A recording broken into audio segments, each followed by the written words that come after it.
It is 6 a.m. Good Tuesday morning from the 104.5 The Zone studios. I'm Justin Hawkins. The Tennessee Titans report today for the start of a 3-day mandatory minicamp. The Titans are on the practice field today from 11 to 1, and head coach Brian Callahan will speak to the media at 10 a.m. before practice. In other NFL news, former Cleveland Browns running back Nick Chubb officially passed his physical yesterday and will sign, or did sign actually, with the Houston Texans. His deal is a one-year, $2.5 million contract that can be worth up to $5 million.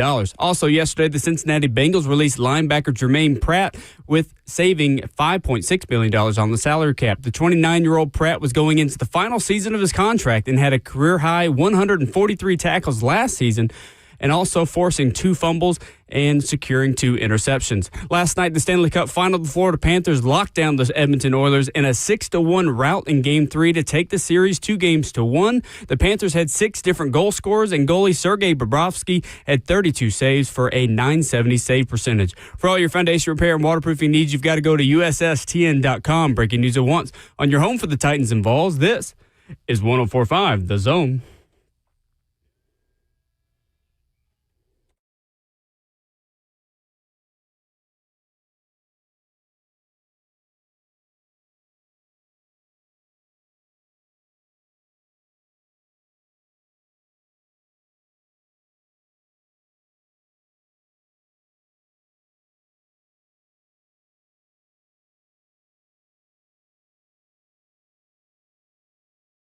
Tuesday morning, Ramon and Will, brewed by Scooter's Coffee, in studio on 104.5 The Zone. Titans mandatory minicamp starting today. 615-737-1045. It's a good morning to have a good morning with the 11-year NFL veteran and Vol Network color analyst Ramon Foster. Justin Hawkins making the show happen.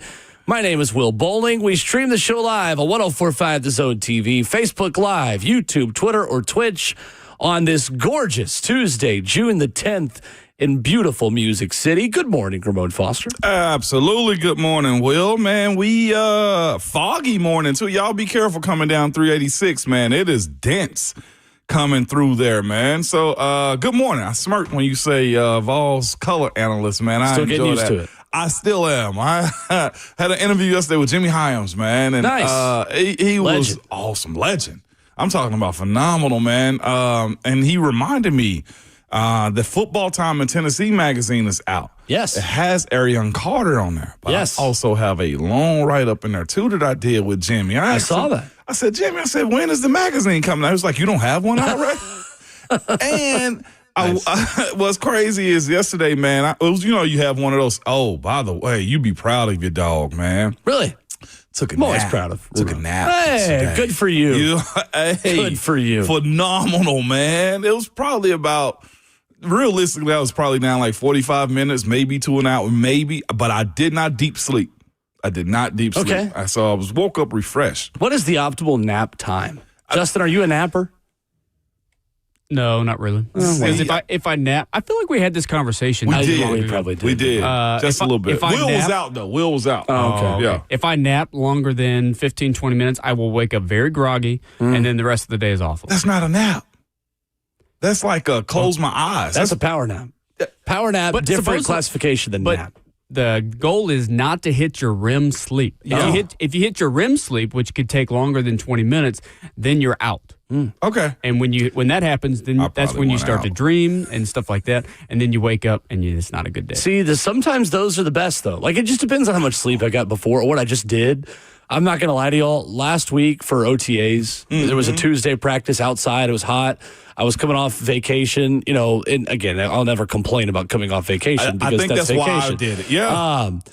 I napped for over 2 hours at like 2:30 in the afternoon. I was not proud of myself. I was like, Will, buddy, you got to get your numbers up before training camp. And how was it when you woke up? Great.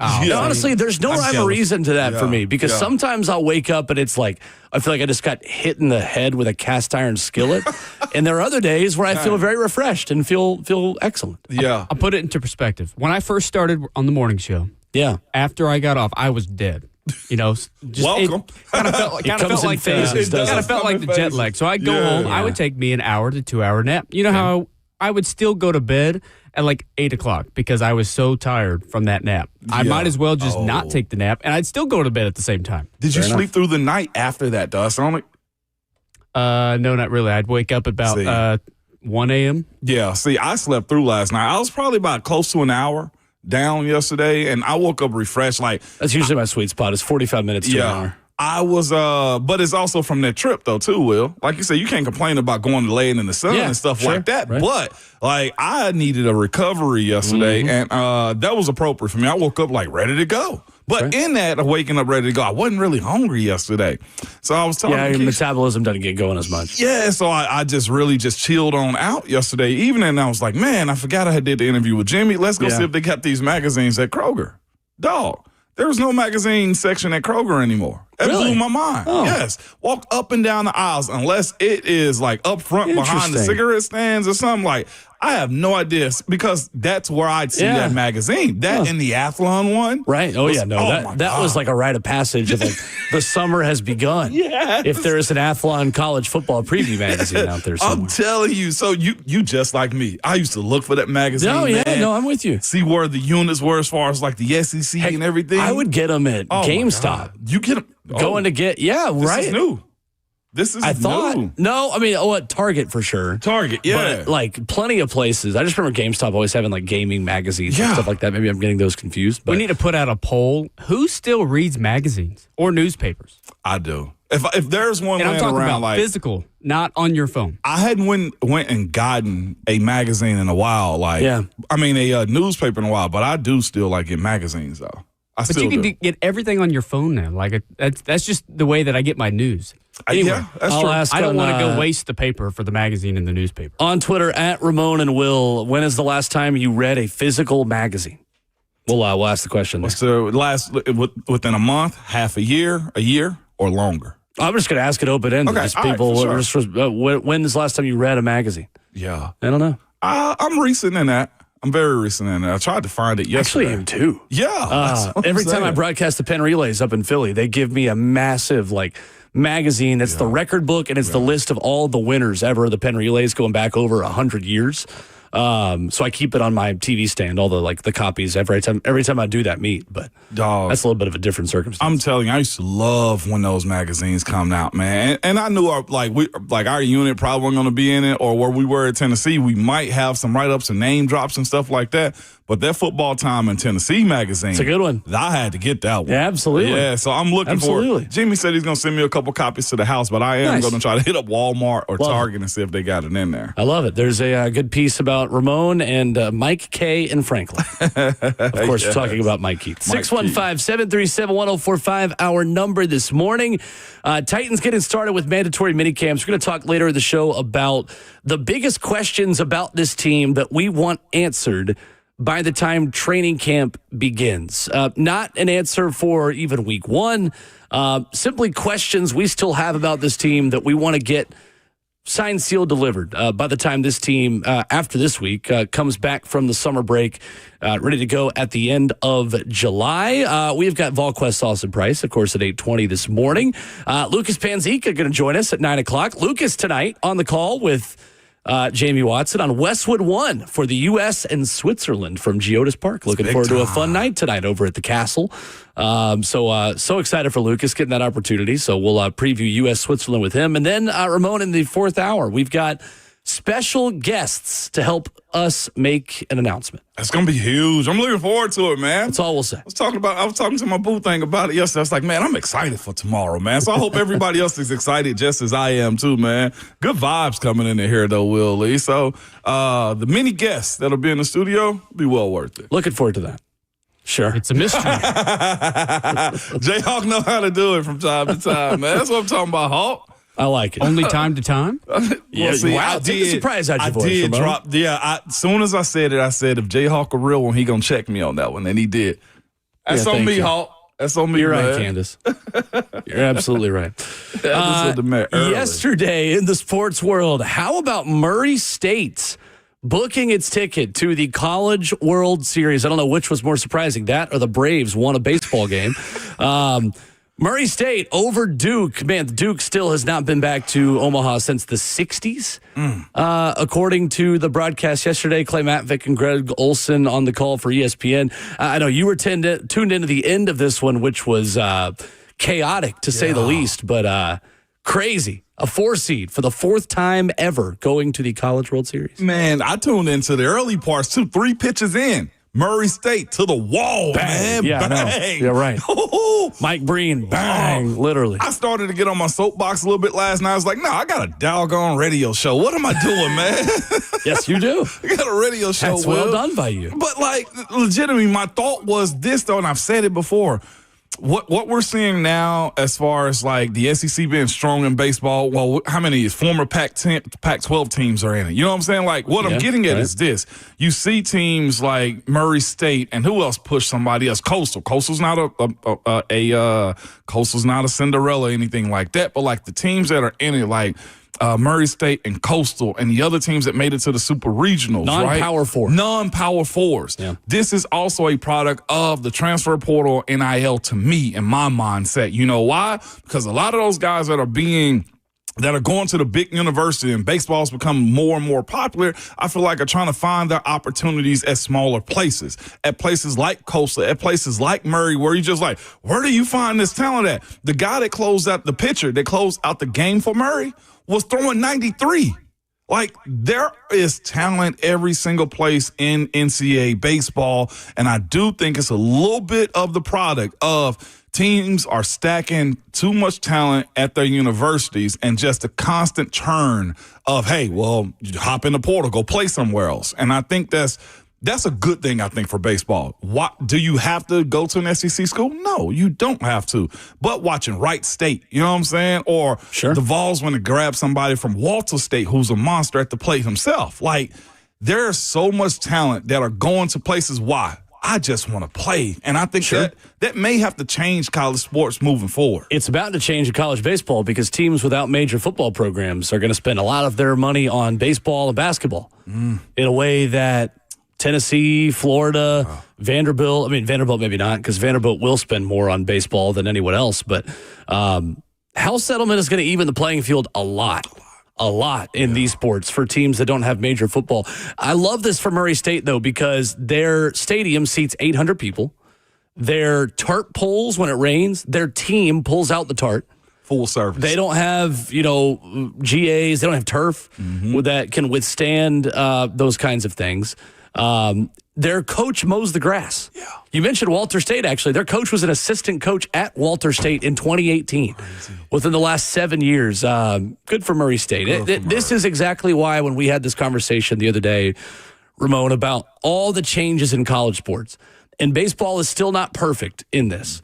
However, it's so unpredictable that this is still the innocence of college sports in a lot of ways. I agree. These players are not getting paid 6-figure contracts other than the 0.001% of them.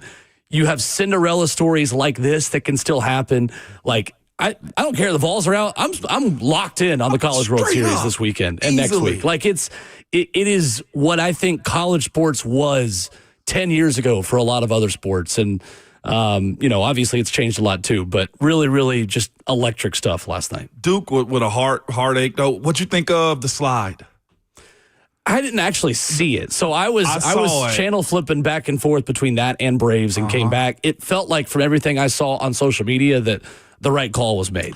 Saw Kendall Rogers saying, no, play on. Let's go. I think in that scenario, because it was Duke at their place, you had to play on. But a part of me is also saying, too, just talking to my rule regulator in the house, Keith, she knows all the rules, okay? She said, now, it could be legal, but it's also a situation where he slid late in an attempt to, avert the throw or whatever. So it's gamesmanship is the way I think you can compartmentalize it. But right call was made. Right call was made, 100%. If they were at Murray, I think the game would have ended, though. I will say that, too.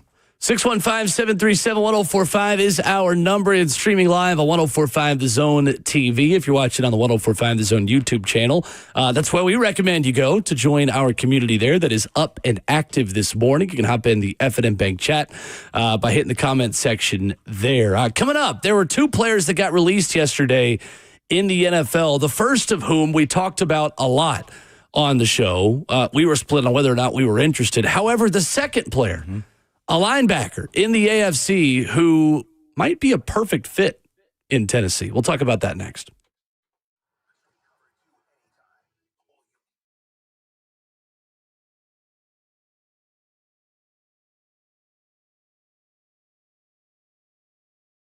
It's Ramon Foster for Window Nation, man. Hey, listen, let Window Nation help keep your house cool this month. Y'all know the heat is right around the corner, and most of the time it is here, man. And Window Nation has some of the best insulated windows you can buy.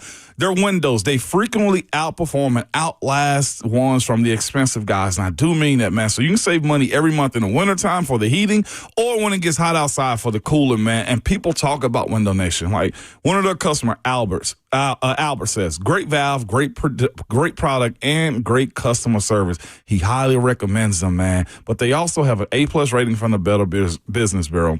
50-point inspection on every window before it leaves the factory.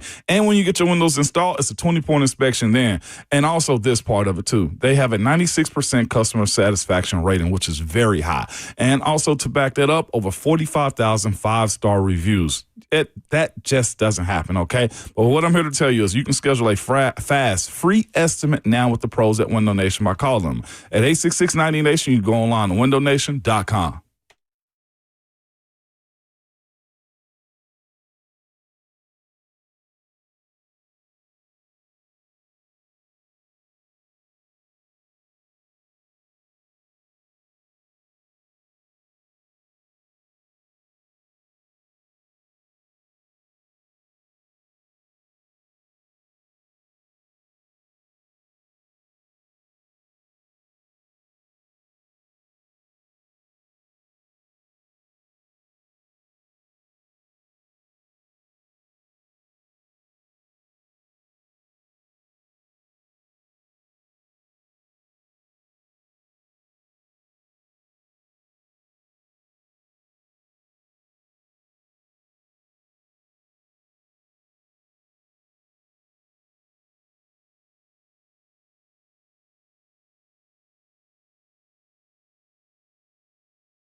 Ramon Will, brewed by Scooter's Coffee on a 104.5 The Zone. A fog advisory outside, but we're not in a fog in here. No, sir. We are awake, alive, alert, and ready for a fun show this morning. Alongside Ramon Foster, I'm Will Bowling. A Scooter's Coffee is locally owned near you in Rivergate, Smyrna, Brentwood, White House, or Mount Juliet. Amazing people, amazing drinks, amazingly fast. So yesterday, Ramon Foster, Germaine Pratt, longtime inside linebacker for the Cincinnati Bengals, gets released. A player who had looked for a trade earlier this offseason with the departure of longtime defensive coordinator Lou Anarumo in Cincinnati. Before we get to the Titans' interest, which has been reported in the inside linebacker, what stands out to you about Germaine Pratt? And obviously as someone that played 11 years at the AFC North and watches that division very closely, what are some of the things that we should know about Germaine Pratt? Played against him his rookie year, which is my last year, 2019, so there's some familiarity there with me, but he was a young guy, so ain't much to take from it. First thing you take from it, Will, is that defense is solid for the most part, except for last year. Now, he also was a highlight of that defense, too. Well, I guess you can say he did his part. I think he had over 130 tackles last year at the linebacker position. Led the team with 143. 143. That's on me. I'm a little dyslexic this morning, with me saying 134. But, no, you're fine. What I know about Lou Anarumo and that defense and the guys that he like on them, they are aggressive, they are attacking, they are guys that work side to side well. They blitz. Their linebackers always walked up to the line of scrimmage. He is one of those guys, one of those A-gap type of guys, one of those dog blitzes we like to call them. They can key and go on plays. He does that well. He can get in the backfield really good at his position, and I'll say this, at his size. Now, the type of linebacker he will be is your bruiser, is your run stopper, is, your short yardage guy. Gotta have it. That is him. And the other part, too, I saw as far as let me see, because we talked about this yesterday. We spoke about Jair Alexander. What has his availability been? Solid. Germaine Pratt has been in the huddle. Very solid. And I look at this situation. You said they were looking for a trade. One, his defensive coordinator is gone, so that's the only hiccup I have on that one. Well, let's play that one first. But also, it's probably justified that he would want out too, considering the contract situations that they have had as of recent, from Jamar Chase to T. Higgins to now looking at Trey Hendrickson. Yep. It seems to me Cincinnati has a cultural issue or front office, I guess, business issue that they have going on right now, and guys seem to want out. I've told you before, most teams are cheap, right? There are certain ones that are creme de la creme as far as money being spent on their guys. Cincinnati seems to be on the lower end of just how they pour into their guys, and I feel like, I know this, players in the locker room aren't dumb. They feel that type of stuff. So if they feel like they're low value, then they probably won't out in this situation. I agree, and look, I mean, it's well documented. Cincinnati and the owners that it has are the opposite of teams like Philadelphia, who have the cash on hand to implement void years and pay out major bonuses with just liquid dollars, right? I mean, it's a very underrated part about NFL ownership and competition in the NFL. So Germaine Pratt, at 29 years old, was set to enter the final year of a 3-year contract extension. He signed in 2023. The Bengals will have a $2.3 million dead cap charge with his release. They will gain $5.9 million in savings on the cap. It is funny, though, because if this wasn't Cincinnati, I don't know if we'd bat an eye on it in terms of owners being cheap or something like that, or ownership being cheap, because this is just kind of the way the inside linebacker position works in the NFL in 2025. It's devalued as much as running back, to be quite honest with you. No, I think it definitely is. And I think the fact that the Titans could find an Ernest Jones for the price that it did last season in the late summer, knocking on the door of the season beginning in training camp, tells you that there's no reason to rush into adding help at inside linebacker in June. Right. Guys like this are going to continue to become available. This is another position to where your position in the waiver order is going to be significant as teams release players moving forward. But for Germaine Pratt, Ramon, is he a fit here in Tennessee? Obviously, spent time with Brian Callahan. Is there reason to think the Titans should be heavily pursuing the longtime Bengal? On this one is most certainly yes. One for the body and the health of the guy, 100% will. And also, there's some youth on this defense that needs some help. And it's got the way I'm going to compare it is the same way you have Washington have a good bit of old, good bit of young, and a good bit of guys with a low amount of experience, right? And I feel like Germaine Pratt is perfect for where this team is at this point. And not just that, this team, wears his hat on stopping the run. And that's where you would have a real strong guy in Germaine Pratt to be able to have guys and lead that. Like you got Cody Barton, who I feel like is your in-space linebacker, can be or is going to be. Right. This is the other side of it where you have a real strong complement and experience with a guy like Cody Barton. Like I don't want to wet blanket Cedric Gray's career. You know what I'm saying? James Williams. But Will, this is a must-win type of, league. Like you're judged on your wins and losses. And if and also I got to check the ruling and rules on this too. He may be a free and clear free agent too, because of him being a veteran on his second contract. Also, I think it's the same with Jair Alexander yesterday too. Bert, we talked about it yesterday. He was thinking that too. Like veterans can be free, but Germaine Pratt, there's no waiver process. No waiver for him. It's a matter of does he want to come here and play ball? He was not waived. He was released. Released, yes. Two totally different conversations right there. But I think he fits what Denard Wilson wants, to have an attacking linebacker that can blitz and get after the ball. Think about the linebackers he had last year. Ernest, right? Like he was a guy that got after and in between the line of scrimmage. I think that would fit Denard Wilson's defense more than anything. And it checks Borgonzi box and Chad's too. The waiver rule quickly, by the way, players with less than 4 accrued NFL seasons are subject to waivers. So Germaine Pratt being around since 2019 does not put him in that category, which is crazy that it's been that long since 2019. Anyway, separate conversation. So Pratt, pandemic, Will. Yeah, that's right. I know. So Pratt requested a trade following the firing of Lou Anarumo, who's now in Indy. Third-round pick out of NC State, started 88 of his 96 appearances with Cincinnati. Check. Captain. Check. Aggressive run stopper, according to Pro Football Focus last season, a 70.1 run defense grade, solid. 63rd out of 189 linebackers, check. To me, if you signed Germaine Pratt, you are doing so knowing that he has a similar profile to the guy he's going to be playing next to in Cody Barton. If you do that, I think Germaine Pratt and whoever your coverage linebacker is are kind of interchangeable, right? Like we know Cody Barton's going to be on the field for 3 downs. Right. Cody Barton was brought here, and they believe, Frank Bush, that coaching staff, you talk to them, you listen to what Brian Callahan says and what Chad Brinker and Mike Bergonzi have said, they believe there are enough traits in terms of coverage ability for Cody Barton for him to grow into that role and play all 3 downs.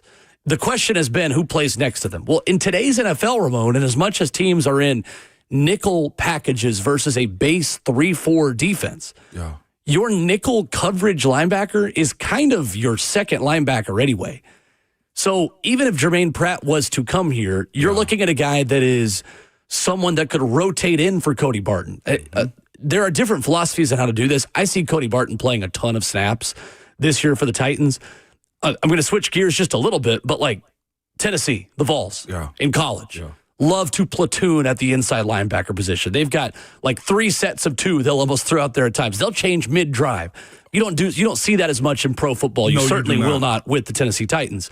So separate conversation than one we would have maybe in college football. But for the right price, sure. I mean, again, this is a culture setter. This is a leader.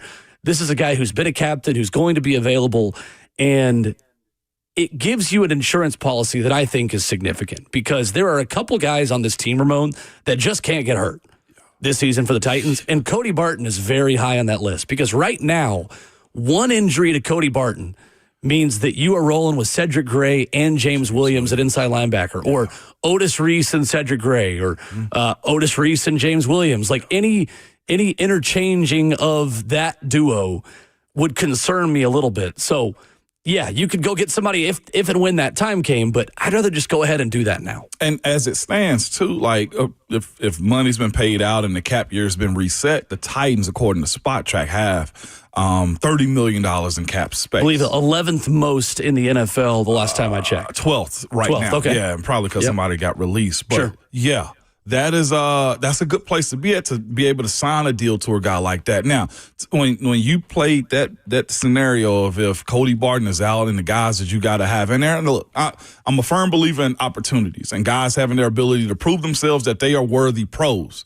But, Will, that is a hard life to live when you got to say, look, Cedric and James Williams are our starting linebackers this week. Or as you just said, Otis and Cedric are. Like, the experience factor does matter. It does. And especially 100%. In pro football, you mentioned like the platooning that college teams do. Well, that's because they got so many players. In the NFL, you shrink that number. And when you shrink that number, the talent has to go up and the responsibility of those guys, too. And that's where a guy like Germaine Pratt plays a higher role to me than almost any other guy that's there right now as far as the young guys go, because he understands the game and what it's going to take. And then here's the other part, too. Going into this year, if it is Cody Barton and if they can sign Germaine Pratt, like, somebody has to understand their assignment and Denard Wilson as far as not putting those guys in bad situations. But you also got to be a pro if we're talking about the coverage side of things. Mm-hmm. Like, you got to understand what your weaknesses are and try to minimize them as much as you possibly can. Be a role player at that point. Be a role player at that point. So what? It's going to suck that you got to drop in coverage, but this is also the job. And Germaine Pratt has done that too. He's fine. He's got 2 picks each of the last 3 seasons. You see? So the 2021 wildcard game, which earned the Bengals the right to come to Nashville and play the Titans in 2021, unfortunately. He had the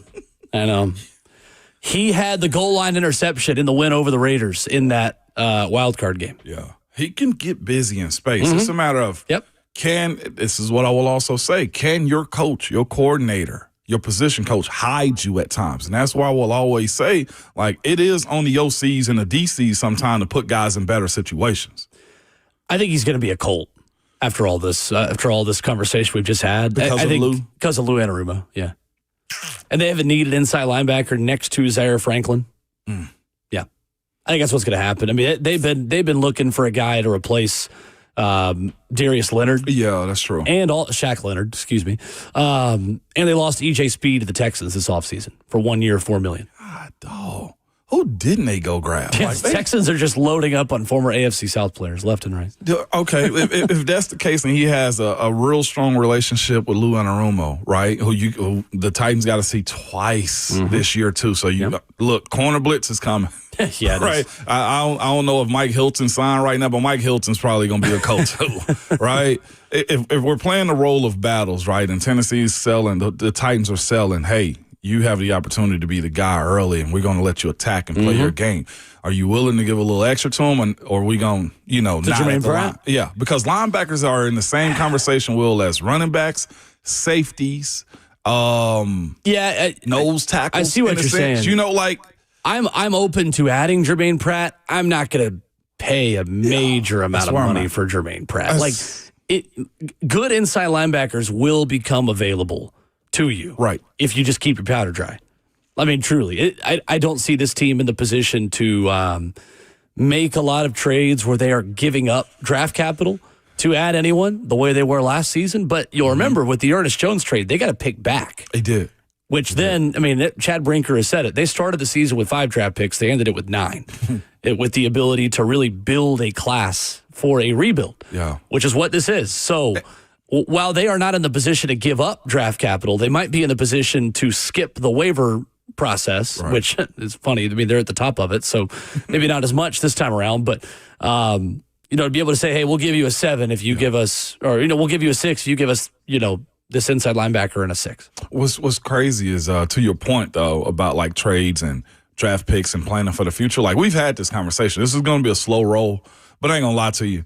As closer we get to the season and this type of stuff right here happen when you got veteran players get released and you trying to figure out how you're going to compete for the fall, I get antsy. You start to talk yourself into I get antsy. If these guys stay healthy and then you add some pieces, stranger things that happen. Germaine Pratt makes the perfect sense here. You know what I'm saying? He But does. does it He for the does. long haul? I mean, no, not for the long haul. He's 29. I saw somebody in our chat. I got to give credit to him because he's right. He's like, what was it, Mr. Keed? I think it, or Keith, whichever one it is he said linebacker's position that needs to be drafted, a leadership position and a culture booster. What sucks is the guys that you have drafted are young guys that were waiting to see if they grew up, and both of them didn't really get a whole lot of reps. And that is James Williams, who is transitioning to linebacker, right? And Cedric Gray that had, maybe 100 snaps last year? Right. So that's, to your point, yes, you're right. I do believe that. But if you can find your substitute teacher for a year or two, I mean, you got Cody Barton. Right. And Germaine Pratt is, how old is he? 29. 29. Yeah. You want to hear something else funny? Talk to me. This is also another example of why drafting in the first round matters so much. You know who else is 29 right now? No. Rashaan Evans. Stop. I mean, honestly, looking back at that, when you draft a non-premium position like inside linebacker in the first round, you hope that guy is the leader of your defense and the green dot and calling all the plays until he's 30. And Rashaan Evans still isn't even 30, and he was a first-round pick by the Tennessee Titans. I mean, we're talking multiple GMs ago, and look, this does happen where guys, they start off fine, and then it just doesn't work. But in a perfect world, you would still have Rashaan Evans leading your defense. Have him here. Yeah. That's why, to your point, stability matters. That's why, to your point, those culture changes and OC changes really affect your game plan and then also your personnel. It's the answer I give to people who ask when we are in the spring on this show of why do y'all spend so much time covering the draft? It's well, that's exactly why. These are hopefully your guys for the next decade. And Rashaan had truly, it's the lifeblood of the NFL. A great start to it, right? It was fine. Great start. Yeah, okay. He wasn't great, but he certainly wasn't atrocious. I mean, he was fine. He was decent. Oh, that Just didn't get better. That's an eye opener right there. I know. And he's been out of the league how long now? Since he played last year? Yeah, no, he's been playing. He's been bouncing around. He was in Philly. He was in Atlanta with Dean Pease after he left here, obviously. He was in Dallas most recently, I believe. So this just shows you how much they devalue the linebacker position, though. Yeah. His last full starting season in 2022, you seen his stat line? Yeah, 17 games started. Career high 159 tackles, 6 TFLs. 1 forced fumble, 4 passes defended for Atlanta in 2022. And what happened in 23 at Dallas? 1 start in 9 games. Wow. This dude was a starter. I know. 615-737-1045 is our number. We wrap up hour 1 with a little bit of Stanley Cup final conversation. The Hawkins Hockey Minute is next.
Ramon Will, 104.5 The Zone, brewed by Scooter's Coffee with Ramon Foster. I'm Will Bowling. Justin Hawkins, our producer. It's funny, behind the scenes, Rhett Bryan always comes in and checks in with us when he gets to work in the morning and says hello. He was like the Simpsons meme, putting the hat on the hat rack a minute ago. He walked Opened in the studio door the second we came back from break. I'll come back. Sorry. Sorry, Rhett. Sorry, We could Rhett. push back the break, we would. Welcome anytime. morning. Except when the on-air sign is It on. was literally like the Simpsons gif. Walk in, put the hat down. Pick the hat back up, walk back out. Never mind. Anyway. Yeah. I love it. Stanley Cup final. Ongoing. 2-1 series lead for the Florida Panthers. We turn our attention to the ice where we have our Hawkins Hockey Minute. Justin, what happened last night? Oh, man, what an intro there. Look, I told you guys yesterday, the over, you got to hammer the over. The over hits again. 7 does. goals You called scored it? yesterday. 3 games in a row. It's, Jayhawk, are we battling the parsley now? hey, man. Hey. The Hawkins Hockey Parlay? Hey, there we That doesn't Don't tempt me with a good time.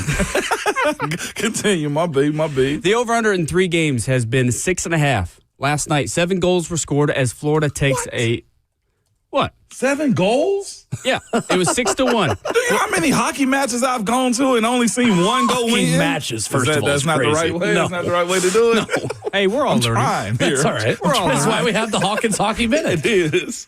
Look, last night, Florida routs the Oilers 6-1. It was a very physical game in which actually the Oilers, 15 minor penalties for 85 penalty minutes last night.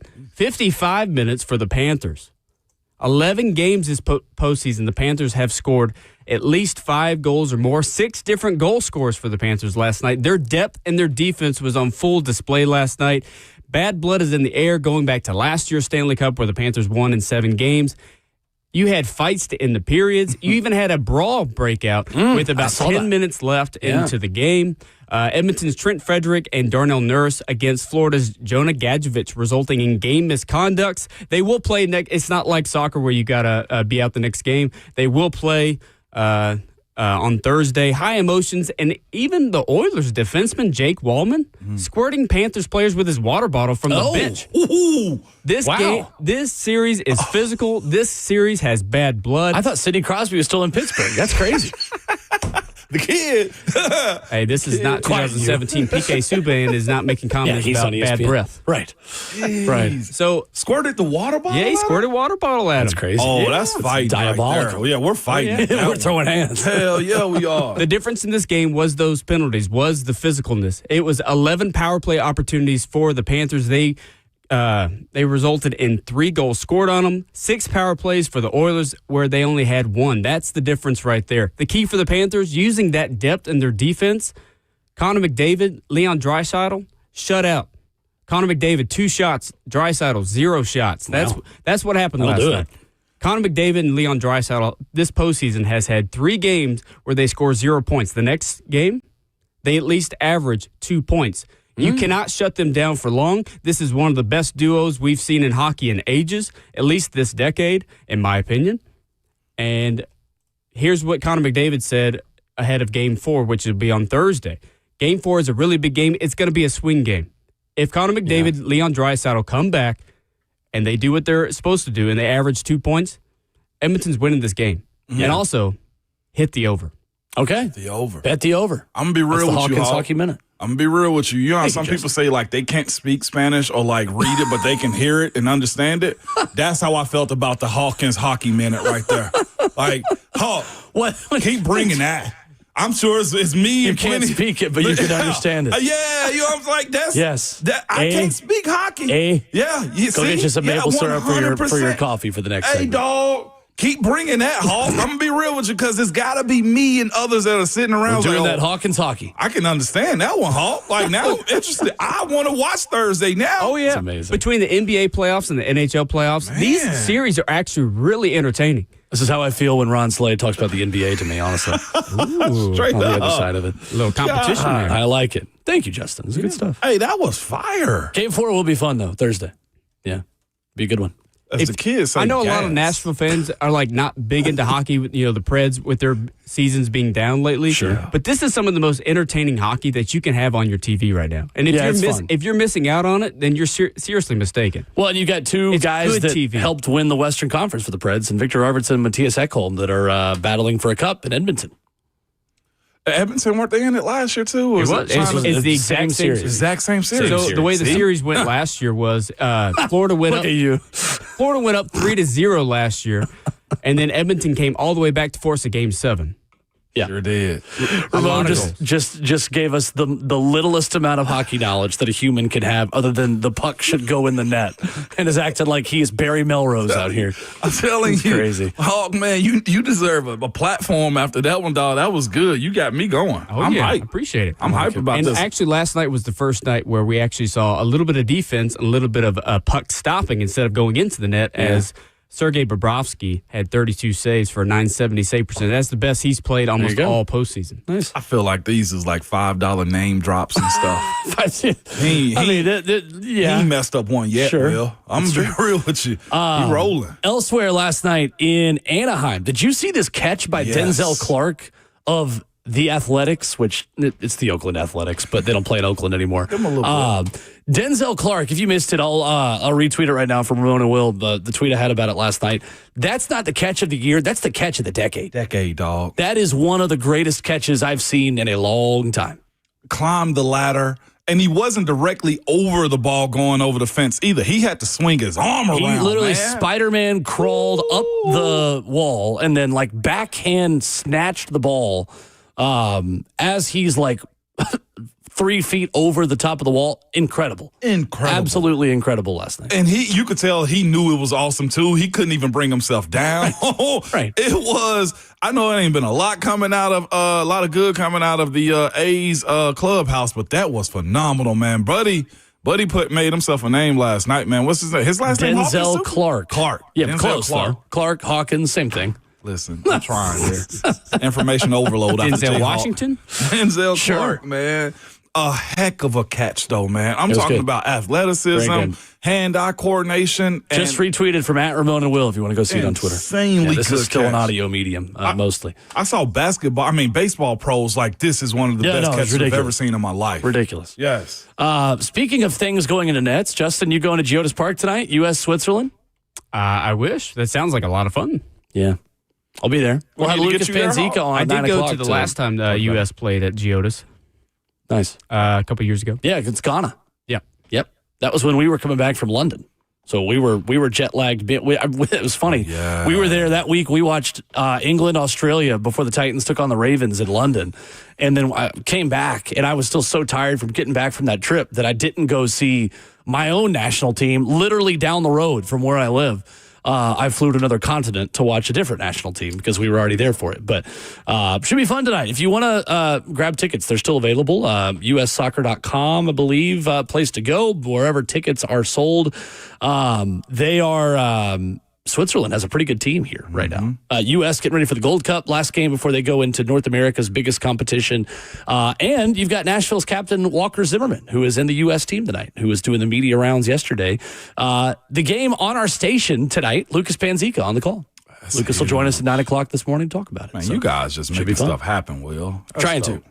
615-737-1045 is our number as we roll into hour number 2. I thought Teron Davenport of ESPN.com had a great question about the Titans as they enter minicamp. ESPN NFL Nation writers asking one big question about all 32 teams as they go into minicamp this week. We'll talk about that coming up next.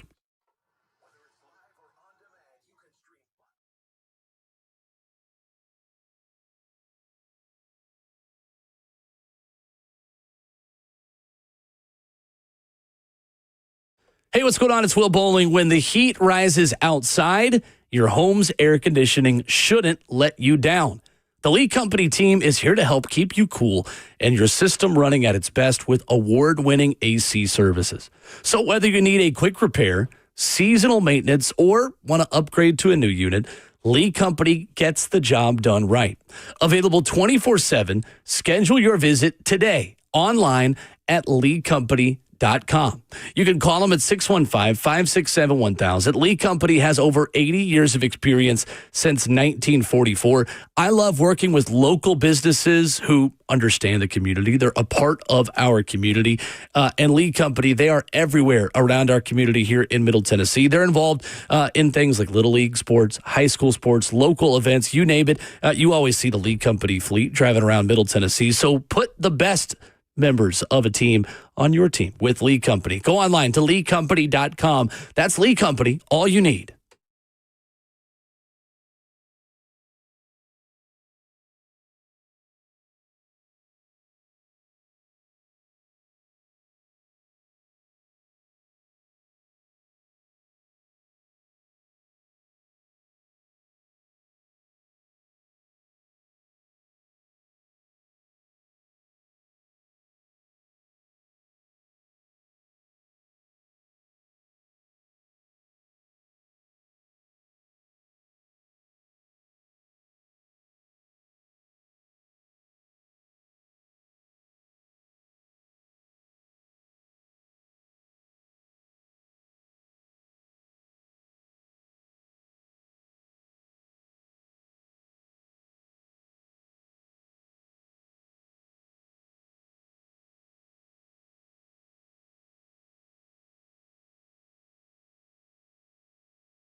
It is 7:01. Good morning from the 104.5 The Zone studios. I'm Justin Hawkins. The Tennessee Titans report today for the start of a 3-day mandatory minicamp. The Titans are on the practice field from 11 to 1, and head coach Brian Callahan will speak to the media later at 10 a.m. before practice. You can hear Callahan right here on 104.5 The Zone after the show. In other NFL news yesterday, former Cleveland Browns running back Nick Chubb officially passed his physical and signed with the Houston Texans. He signed a one-year, $2.5 million deal that can be worth up to $5 million.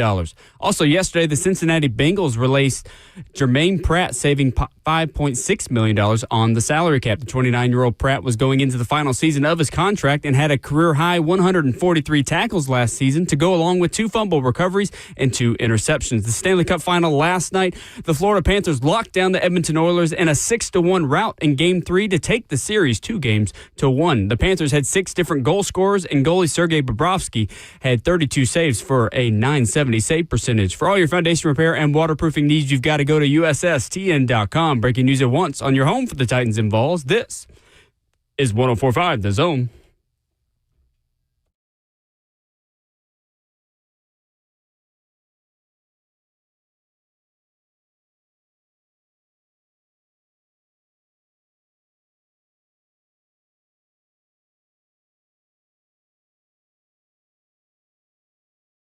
Ramon Will at 104.5 The Zone, hour number 2 on this Tuesday. Gorgeous day in the Music City. Beautiful day to watch football practice. American rules tackle football will be practiced today at Ascension St. Thomas Sports Park. We will be represented there. We will have you covered throughout the week for mandatory minicamp. Ramon Foster, what do you think? How do you feel? What are the emotions that arise in you when you hear the words mandatory minicamp? Man, it's fun, to be quite honest. Really? Okay. Yeah, That's it's not more what than I anything. expected. Well, I say that, but it all depends upon the weather, too, to be quite honest with you. Fair. Because that's when the coaches can have you out there for almost over 2 hours, if I'm not mistaken. The day's a little bit more extended. This is what training camp is essentially like. So coaches, as much as they can, are going to have you go. The meetings, the days are a little bit longer, but you also look at it and say, man, this is only about 2-3 days of this. And you get real good work in too. And you also know that every veteran is in. So the young guys, you can't hide anymore. There's a guy that's trying to rip your face off. And I feel like the rules are just a little bit more stretched out during mini camp. How so? Because everybody's in. Coaches know this is their last hoorah before the summer for the most part. Sure. And this is what camp is like. And when I was playing, like the coaches tried to make this feel as much as like camp as possible. So the physicality gets just a little bit more, the precision of plays just a little bit more, and just the attitude about, hey, we can't waste reps because this is the mentality of what it's like in training camp that's also going to prepare you for the season. Sure. Yeah. This feels a little bit more like football. Yeah, this does. Especially than, the first couple of phases of OTAs. You move forward into phase 3 of, the offseason program, which we saw last week. And that's what it is. It's closer to the field. Exactly. Yes, 100%. So you can have an offense playing against a defense. The first couple of phases of offseason workouts, you have defensive players, quote unquote, out there, but it's guys on offense who are just backups, basically walking through just to simulate where a defense is going to stand. And it's equipment guys and, assistant coaches and analysts and things of that nature. I guess not analysts because they technically can't be on field, but this is football. Yeah. We're going to watch the next 3 days. This is as close as it's going to get. Like you said, it's ones versus ones for the most part. You might have a series where it's twos versus ones, but for the most part, it's going to be good on good, and guys are really trying to dial in and figure the offense out. And the defense, too. This is like where you try to win reps at within the confines of what the NFL and NFLPA agreement allows you to do. Like I said, it's longer periods. Guys, I feel like can get more frustrated because coaches have you out there a little bit longer. This is probably one of the first true tests you'll get. And like you said, too, the idea that every veteran is in town. Right. Or should be. Should be. And the participation is there, too. So we should see Jeff and, that conversation and all that. So, and you also somewhat get an idea. This is where, if this is the Titans they finish up with OTAs, this is it this week. Mandatory minicamp the next 3 days. And that's it for the summer break. Yep. So what I used to look at this time of the year when minicamp was last like this, where's the depth chart? I know y'all say we're not supposed to look at the depth chart. Great point. But who's going out there first? Well, and remember last season, there was a surprise starter at the beginning of training camp because of what that guy did during OTAs and mandatory minicamp, John Ojukwu at right tackle. Yes. Started training camp as the starting right tackle. Mm-hmm. Now, he didn't hold on to that position. When Nicholas Petit-Frere came back from a minor, off-season procedure, he was back in there. But this is the kind of week that can set the depth chart in pencil for training camp. Yep. Sometimes that's meaningless. Sometimes those guys can't hold on to those positions because you put the pads on, the physicality and the mindset of the game changes. And you know as well as anyone that some guys don't turn it on at practice until they feel like they have to. But sometimes guys start to emerge this time of year, give the coaching staff another reason to give them a closer look. And sometimes those guys become starters, not just in July and August, but in September, October, and November. So not an insignificant part of the offseason process. Not at all. I've seen guys that do the exact same thing, especially the outside edge rushers. Like, that was a big thing in Pittsburgh. Like, guys like the edge rushers, like, he wanted to be in that conversation. We had a few guys come out and just – I'm talking about Will just create sparks. Yeah. And you know what? The first couple times I'd seen it come through, I was like, man, that guy's going to be a dog. And then by 3, 4, 5, 6 years in, I was like, no, just wait to camp. Let's just wait to camp. And it even became a little bit of a joke to us because, like you said, Will, you can leave out of mini camp with the idea that, I can really play and survive in this league. Well, that's until the pads get incorporated in it. And that's when, like, the real – I don't want to say the real men show up, but like the real ball players show up when the pads go on, because you can have all the technique in the world and know the plays, but can you physically stop this guy that's trying to run through your face, or can you stop this DB from beating you and topping you to complete passes? So at ESPN.com, NFL Nation reporters covering all 32 teams have proposed the biggest question for every organization entering mandatory minicamp. Teron Davenport asks a great question that I'm very interested to get an answer to this week. How will the reps be split between quarterbacks Cam Ward and Will Levis? Teron Davenport writing, it's critical to get Ward, this year's number 1 pick, acclimated because he will likely earn the starting job, but don't count out Levis.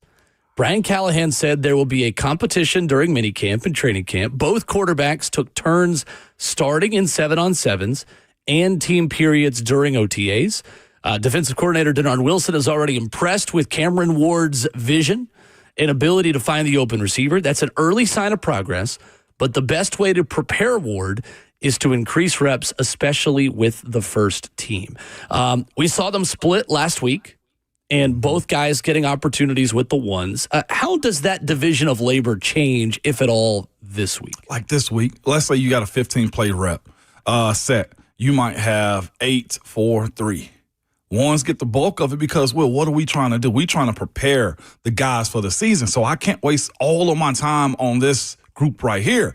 And that's the way I've always seen it. Like the 15-play sets, the one should get the bulk of it because that is my main focus. If you are backup, you better surprise me in your individual drills, Will, or you better start making plays whenever it goes like 7-on-7 or it's shells versus everybody, because that's where your plays got to be made. And that's why coaches film everything, because they may see you make a play while all the coaching staff is watching film together and say, oh, he deserves more opportunities. But for the most part, Will, it sucks, but it really does become an elitist type of mindset. Yeah. I got to focus in on the guys that's going to help me win games. And I know Coach Callahan is going to be I'm talking about just down the line, down the middle, as he try to make this fair for Levis. Yeah.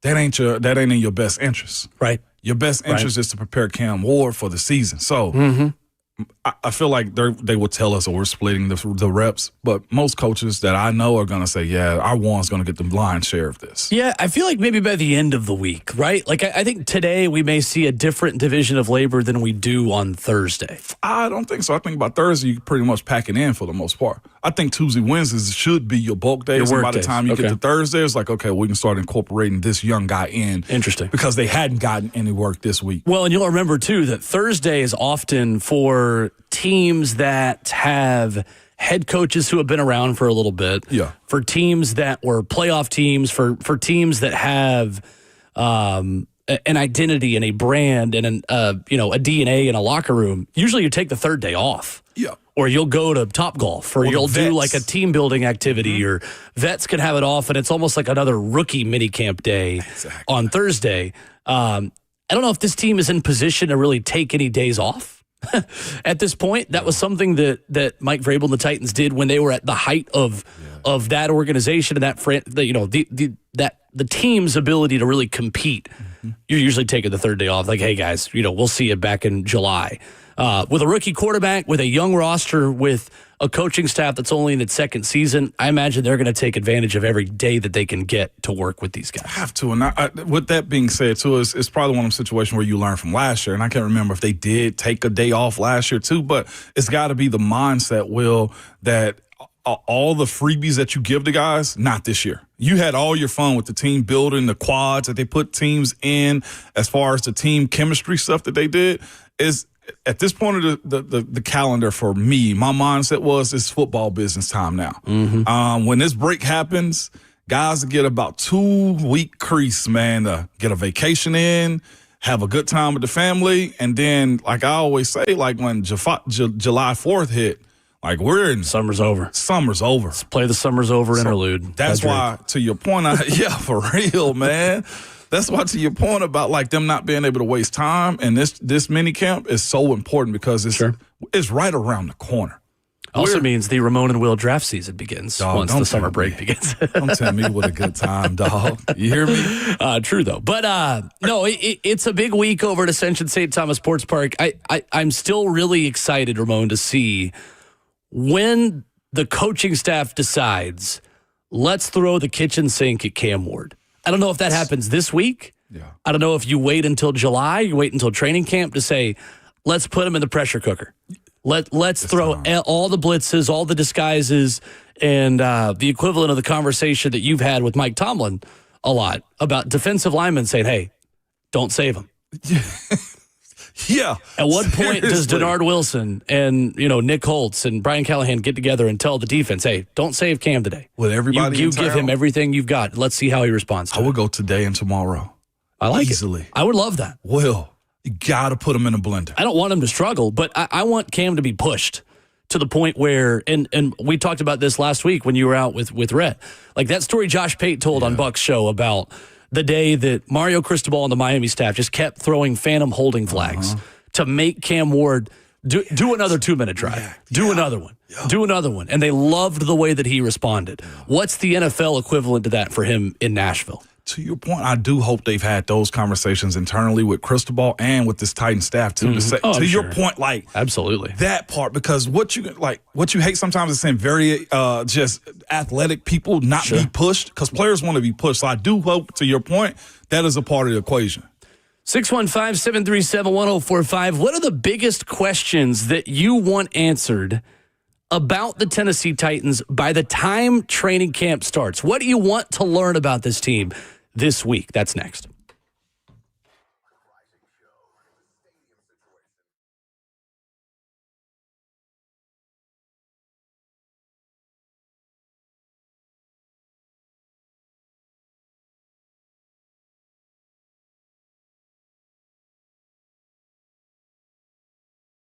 It's Ramon Foster for the Wellness Institute of Nashville. Good people, right now, the Wellness Institute of Nashville is giving you 47% off their non-surgical spinal decompression treatment, man. It is a big offer for 2025, and it's something that can simply help you. And how do I know? Because I also use the Wellness Institute of Nashville. I went there last week before I went out of town, and they just do wonders for you. Whether you have knee pain, back pain, neck pain, they can make it right without the pills, without the needles and surgery also, man. You can have a life free of pain and enjoy the things you're supposed to, man. Be happy with your life too. With that, no more back pain, neck pain, and tingling down your arms and legs, and the ones that deal with that, you know what I mean. No sciatic nerve into your legs, and no more weakness or sleepless nights. You know, your back and your spinal cord is where a lot of your nerves are, is where it starts at. And if you can't bend the way you want to, it just makes life, it makes it hard at times. So go to the folks that I trust, man, where they can really dive into you. And that's because Dr. Mitchell and Dr. Ashley know what they're doing, and they have some of the best equipment and one of the best facilities I've seen even in my playing career. So you can reach out to them at 615-246-5009 or go to painisbad.com.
Ramon and Will is brewed by Scooter's Coffee on 104.5 The Zone. Visit a locally owned location near you in Rivergate, Smyrna, Brentwood, White House, or Mount Juliet.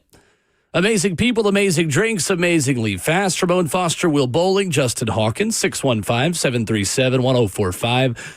Ramon Foster, if you are picking a big question, one big thing you want answered about the Tennessee Titans by the time training camp starts, what would that be? One question. I wrote them down right here, Will. It will be... And multiple is an okay answer as well. Multiple isn't okay. I got one main one. Okay. And I think it's one of the bigger concerns, though. How much will they pour into Levis because who's the backup quarterback? Not that it overly Fair matters, question. right? Because the focus is Cam Ward. I think it matters. Right? Yeah. It's valid. It's the idea that the season can continue if something happens, right? There's always the conversation. Like, you don't want your backup to be the guy, but you also need to know that the ship ain't going to sink, too. And that's where I'm at with them. And just the conversation of deading or muting the conversation as it pertains to what's his rep as we're having this morning. How much will you pour into him? How much coach speak will we get about, it's still a competition?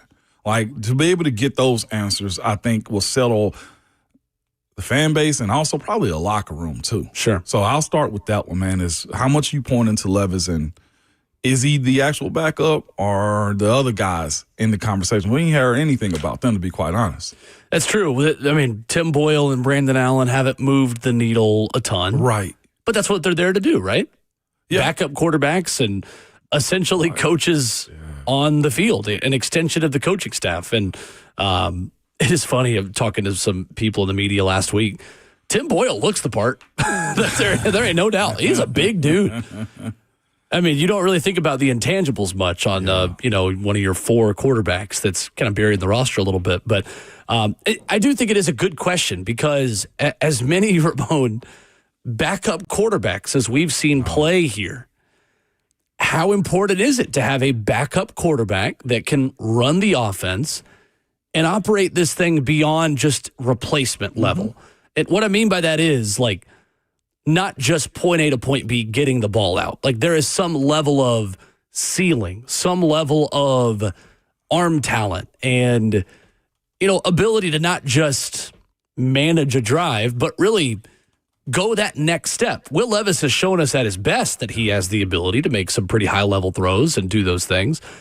He's also shown us that his floor is pretty low. He'll turn over the ball quite a bit. He takes a lot of sacks. So is it worth maybe having less of a distraction, more of a game manager, and Brandon Allen be the backup quarterback, or the guy that can do the most for you on his day at his best in Will Levis to still manage the offense and also maybe win you some games if Cam Ward was to, God forbid, get hurt? I know. And that's the conversation, right? Because my mindset was, because they drafted Cam Ward, was the idea that Levis was going to be out. You can't have, I felt like Levis would be allowed backup because of him being the former starter. You know what I'm saying? Like, there's always going to be question. I don't know how many times I've seen a guy in a position where he was the 17-game starter, supposed to be. I know he got injured and stuff like that last year, but then also have somebody drafted in front of him and you take a back seat.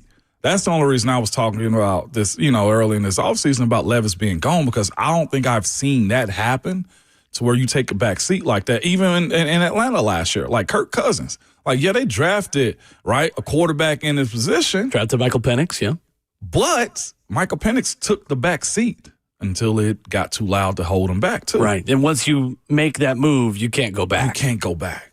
So, Bryce Young is the rare example of a quarterback that was benched and then brought back. He was playing horribly bad. To the top of the depth chart. And a coaching change, too. He needed to be benched. Yeah. And a coaching change. Like, there is no coaching change here. Right? This is the same staff, essentially.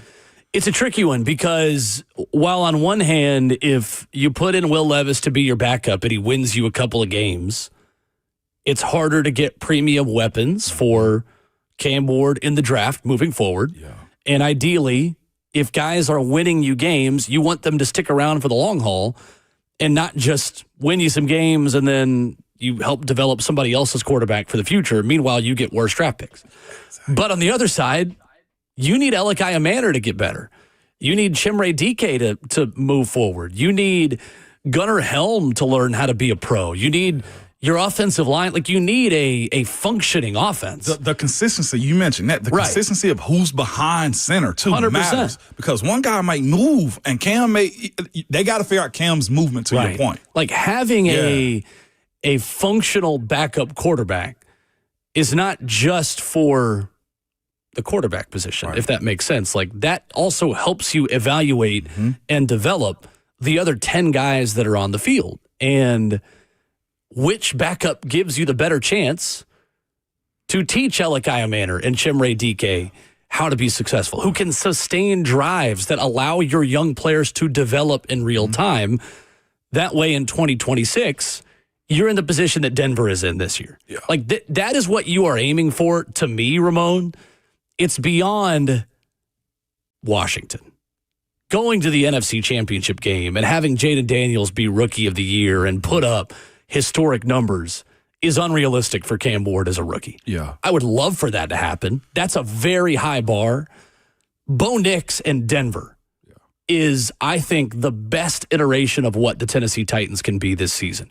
You sneak into the back of the postseason based off of what the rest of your division does, because your rookie quarterback is awesome. Your defense stays healthy and does some really good things to help out that offense. And you open up the next season, like what we talked about with Ryan Harris last week, opening up a window of competition, of competitiveness. Of hope. That's what you want 2026 to be. You want your 2026 to be what the Denver Broncos are opening the season with in 2025. So what quarterback situation sets you up in the best position to do that is the question. It's Cam. It's Cam and blank. To me, it's still getting what you can for Will Levis. Still. Do you think, okay, so in training camp, at the end of training camp. I know we got a call, we got calls on the line, and you hadn't given yours either, but like, the conversation then is, well, of the three backups, right? Tim Boyle, Brandon Allen, and Will Levis. If we're trying to figure out what's the best scenario, who's the best backup, or who's the best player? To me, it's of the three. Question. I know, that's what I'm saying, because I feel like the answer's Levis. I feel like the answer's Levis, but Levis hasn't given you enough, but also Levis has been in that spot. I think that remains to be seen, right? Like, last season in training camp, Mason Rudolph was better than Malik Willis. Yeah. Fair? Fair. Now, that wasn't necessarily the case in the regular season. I mean, he also had a better support system. They didn't play for the same teams. Exactly. Yeah, that's true. So, it's a hard comparison to make. The last time we've seen Brandon Allen making a lot of appearances, a sustained run in the team, if you will. That's kind of a soccer phrase, but it works. 5 starts in 2020, 1-4 record, 63.4% of his passes completed, 925 yards, 5 touchdowns, 4 interceptions, a quarterback rating of 82.0. Last season for Will Levis, quarterback rating 81.4. Pretty much the exact same, to be honest with you. In a more sustained run in the team, 12 games started, 2-10 record, 13 touchdowns to 12 interceptions, 2,091 yards, 41 sacks taken in 12 games. See, that's the part of it for me, for Levis. I think Brandon Allen is the better option for this offense because of how many mistakes Will Levis makes to just end drives before they really got started, and how many sacks he takes to put you behind the sticks. Like, to me, with Brandon Allen over Will Levis, Brian Callahan can call more of his offense because you're not going to be in as many 3rd and 16s because Will Levis took a bad sack on 2nd and long. For sure. And if we're having a conversation about that, then Tim Boyle, I also looked up his snap count. I think Will Levis in 2 years has more snaps, live reps than Tim Boyle does too.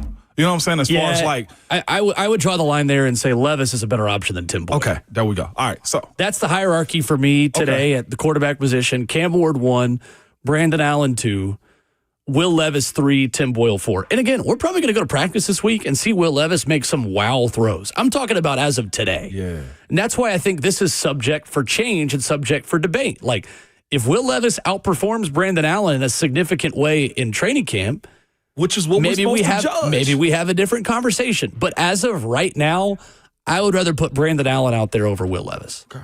As of today. All right. And again, that's why we practice. That's why there's minicamp. Like, not every player's identity as a player is set in stone in the summer going into their third seasons. It's easy for us to forget, and I think the fantasy football and video game culture we have around sports, that guys don't just have a set overall rating. Right. That's subject for change. You can get better and worse. Jim is first up on the phone, 615-737-1045. Hey, Jim. Hey, good morning. Thanks for taking the call. Welcome. What I want to find out is Callahan going to be a coach that's demanding of his players, or is he going to keep babysitting? At what point in time do you say, all right, guys, you all played your starting spots. Now, let's see you fight, let's see you get into it, and let's play football, and let's stop worrying about all you learning now. That's the assistant coach's job. The head coach needs to put a little more demand on getting it done. What do you think? Okay. Thank you, Jim. Thanks, Jim. I think that's interesting because the more, Ramon, I learn about Brian Callahan and watch him work, I do think he's demanding of his players. I just don't think he's demanding maybe on camera in front of fans. Like, I think you talk to people around that building. Oh, yeah. Brian Callahan, He'll get into you. yeah, he does. He's a more fiery guy, I think, in a lot of meeting rooms and behind closed doors to that team than what he gets credit for on the practice field when cameras are rolled. I would tell you he looks like a nice guy. That's the problem. And to the media, he's a great guy. But I being around him, seeing he's not. Like, okay, he's not. He's got that edge. He's one of them folks. He's not a great guy. Jim, to your point, I know what you're saying. Like, I totally get it. Don't let the smile fool you. He's being demanding of his players. And then the other side of it too, Jim, is this. And listeners, like, it's hard to berate, demand, yell, fuss, cuss at guys when you are also losing. Like, it's easy for me to tear into somebody. That's a good point. Whenever, like, I'm harder on you when we win. Right? When we're losing, like, as a coach, I'm sure he's questioning himself. He's probably, fellas, in the team meet, fellas, what do we need to do as a staff? You know what I'm saying? Like, not to the team, but fellas, what do we need to do? I can bury you. I can put your head underwater all you want to. But if we can't win and see the results of it, then it's hard for me to just pound you as a player to coach because we're losing. Jim, I swear to you, I know what you mean by saying he needs to demand. Those guys, number one, are self-motivated for the most part, and it's probably the method more than the actual coaching that you're not seeing. Like, I don't think the team was as good as we thought it was last year, too. Sure. But the idea that he's just letting them slide and say, hey, yeah, this is a kumbaya moment all the time, I don't know any coach that's not happening in that world. building. No. Losing is why you feel that way, Jim, and I fully understand the ask and need for Callahan to show that. Selly on YouTube writes in and says, Will has to be trolling. Levis is the second best quarterback on the roster, easy.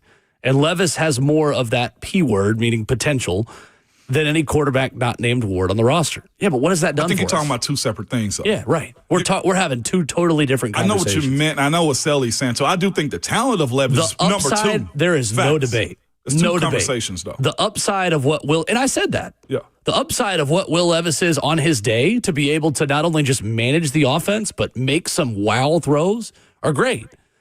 But how many oh-no throws does he make? Yeah. We're not worried about potential. We're talking about backup quarterbacks. When you're talking about a backup quarterback in the National Football League, unless you have got a guy in his late 30s and a young guy you're trying to develop to be that guy's long-term replacement, I don't care about potential. Yeah. I care about managing the offense and allowing a system to be run.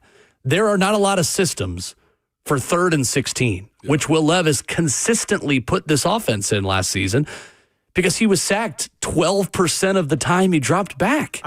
That is a terrible number. And I get it. He can get better. That's fine. He's not going to get that opportunity here because Cam Ward's here. So the best thing for Will Levis is have a great preseason and get me a day 3 draft pick in return at the end of training camp. And it's okay for it to be another Malik Willis situation. I'm great if Will Levis succeeds elsewhere. We've moved on here. Cam Ward is the guy. We've got to let Will Levis be who he is somewhere else and be okay with the fact that he may be a lot better in a different uniform than he is here. Ramon, the question for me to answer this topic and conversation, and would love to hear more of your thoughts on this, 615-737-1045. To me, it's how quickly new wide receivers learn how to play with Cam Ward, and who are those guys who rise to the top? There are 13 wide receivers on this roster. And I'm not just fascinated by the bottom of that conversation, at the bottom of the depth chart, because there's a lot of talent right now, raw ability at the bottom of the depth chart at wide receiver right now. I'm fascinated in what Xavier Restrepo can bring to the table, in how the Titans managed Bryce Oliver, someone who they felt like had a lot of promise at the end of last season, who earned his way onto the active roster by the role he played on special teams. And as you know, you start with special teams and then you start to get more opportunities and play in the wide receiver position. To me, though, it's learning from what didn't work at the beginning of last season with Calvin Ridley and Will Levis. It took until the Detroit game for Calvin Ridley to have a 100-yard game and to really hit the ground running and be on the same page with Will Levis. But this year, it's not only about Ridley. It's about Tyler Lockett. It's about Chimere Dike, Elikiah Manor, Chig Okonkwo, Gunnar Helm. Guys learning, all right, what does Cam Ward want from me on 3rd down and 4 if I'm running an out route to the boundary? Yeah. Well, where does he want me? Like, when is he going to get the ball to me on a slant over the middle, fitting it in this window on 3rd down and 6? The situational side of a wide receiver communicating with his quarterback. All right, what do you want from me here?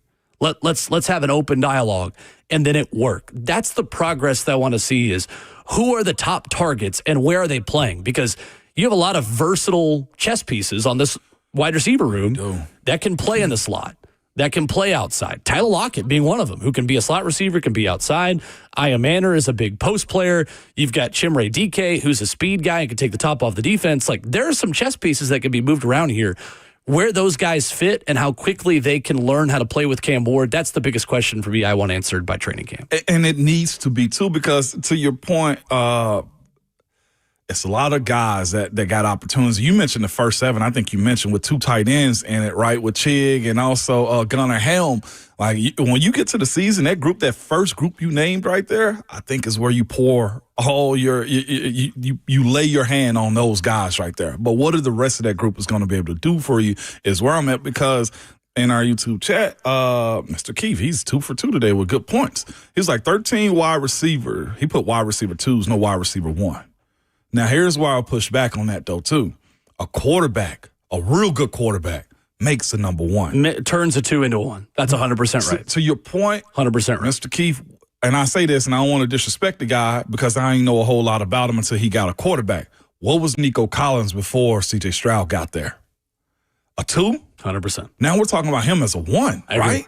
And this is the number 1 overall pick that you brought in. This is not just some young QB you hope elevates some guys and can lead. Like, Cam Ward was brought here to take you to the next level as a franchise and as an offense. Yeah. And that includes, personally, guys that are wide receiver 2s elsewhere. Yeah. Cam Ward can turn those guys into wide receiver 1s. That's the hope. That starts and ends with Calvin Ridley for me right now. 100%, because I do think there is some validation in what our commenter, Mr. Keefe, said. It's just like, okay, these guys may be 2s, because you look even at the rookies. Like, they're day 3 guys. Right. You look at Tyler Lockett. Tyler Lockett's been he's been a 2 to DK, right?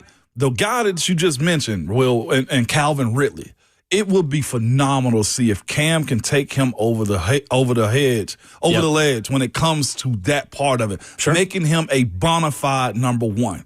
That's where the quarterback plays his part. Vandy Chris on YouTube writes in and says, the conversation Will doesn't want to have, what if Ward is substantially worse and Levis is good behind a much better offensive line? We have had this conversation, actually. You know the only issue for you? And the answer is, this season's about Cam Ward, regardless of what he does in training camp to me. Facts.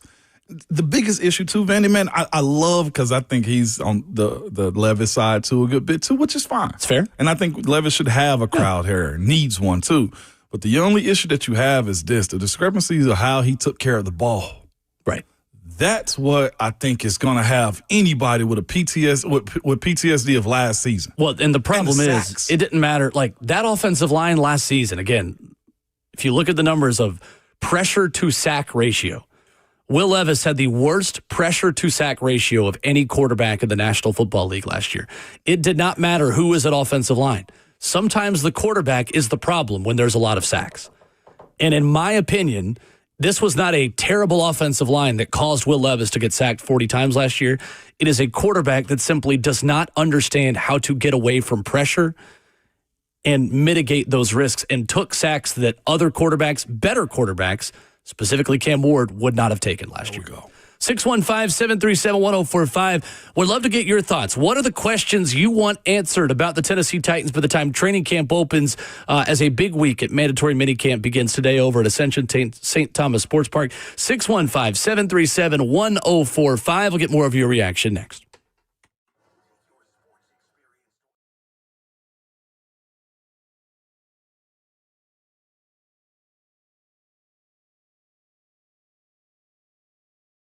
Hey, it's Will Bowling. Understanding the real estate market, challenging, especially here in Middle Tennessee. You need a local agent.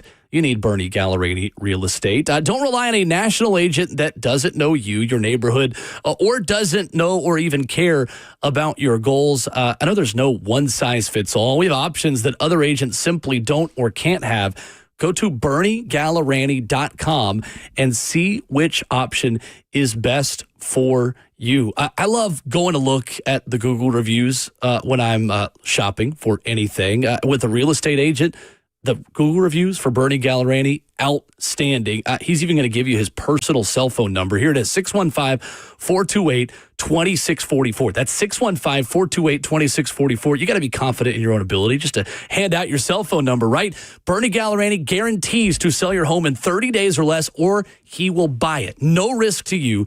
Bernie will let you out of the contract anytime. So if you're ready to sell your home, start by knowing its true value and call my friend Bernie Gallerani, Bernie Gallerani Real Estate, 615-428-2644. That's Bernie Gallerani, 615-428-2644. Genesis Diamonds takes finance and rates all the way down to zero. Right now, only at Genesis, pay nothing down and get zero interest for 5 years on any purchase. A handcrafted Sequoia ring with a GIA certified diamond is only $100 a month. They have wedding bands, colored bands, fashion bracelets, just $40 a month. You can pick any item, pay zero down, and spread your payments over 5 years, even the sales tax. How about that amazing $3,000 pair of diamond stud earrings? Just $50 a month. Luxury pre-owned Rolex watches are also included. But while interest rates are still high everywhere else, Genesis is offering real interest rate relief, and you need to take advantage of this. 0.0 for 5 years, all the way to year 2030. Think about that. That makes everything else more affordable, and it's just the smartest way to buy, too. So don't miss this amazing offer on all natural and lab-grown diamonds are included in this, too.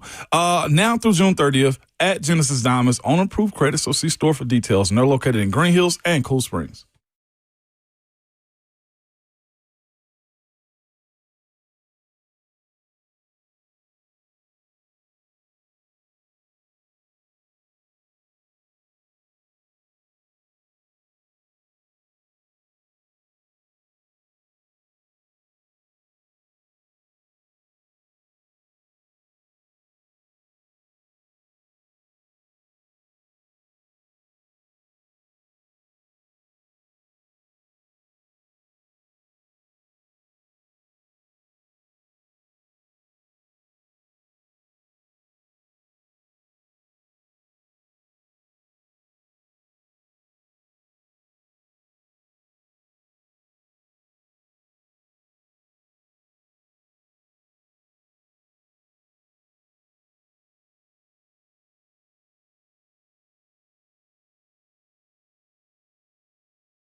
Ramon Will, 104.5 The Zone is brewed by Scooters Coffee. Visit a locally owned location near you in Rivergate, Smyrna, Brentwood, White House, or Mount Juliet.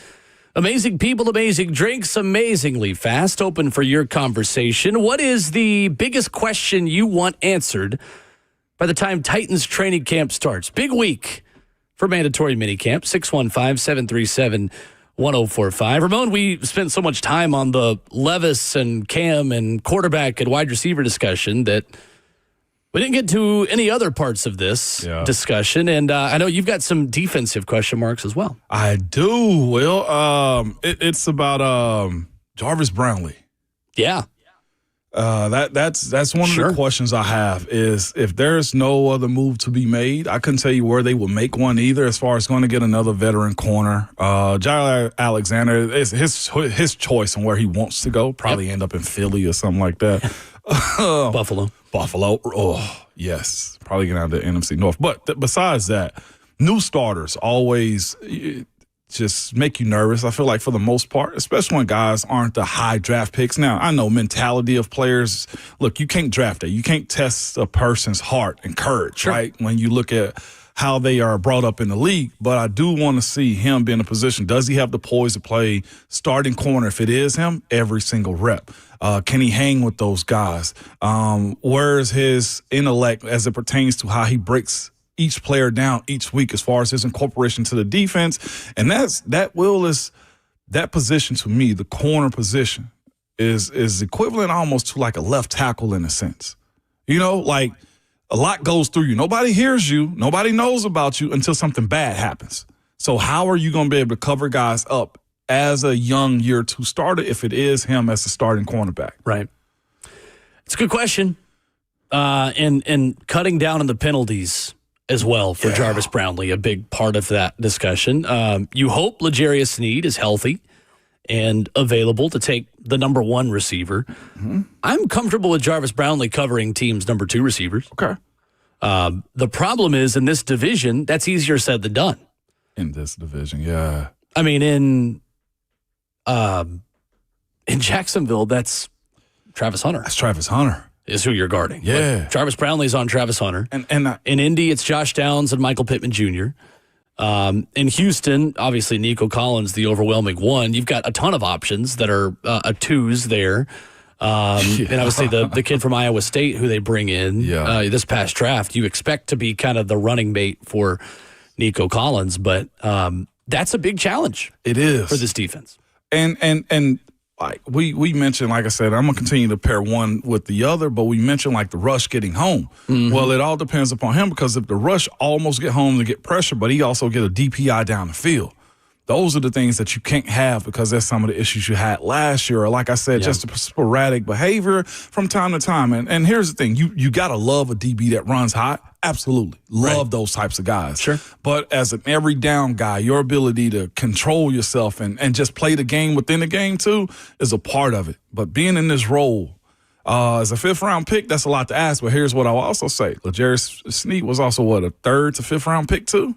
So that's that side of it. I'm not denying the talent or the ability. Is the experience of having it happen every single play. Like, one of my biggest adjustments was realizing, okay, being a backup and coming in starting 4 games, oh, that's cute. That's real cute, Will. Like, hey, thumbs up, fella. You did your job.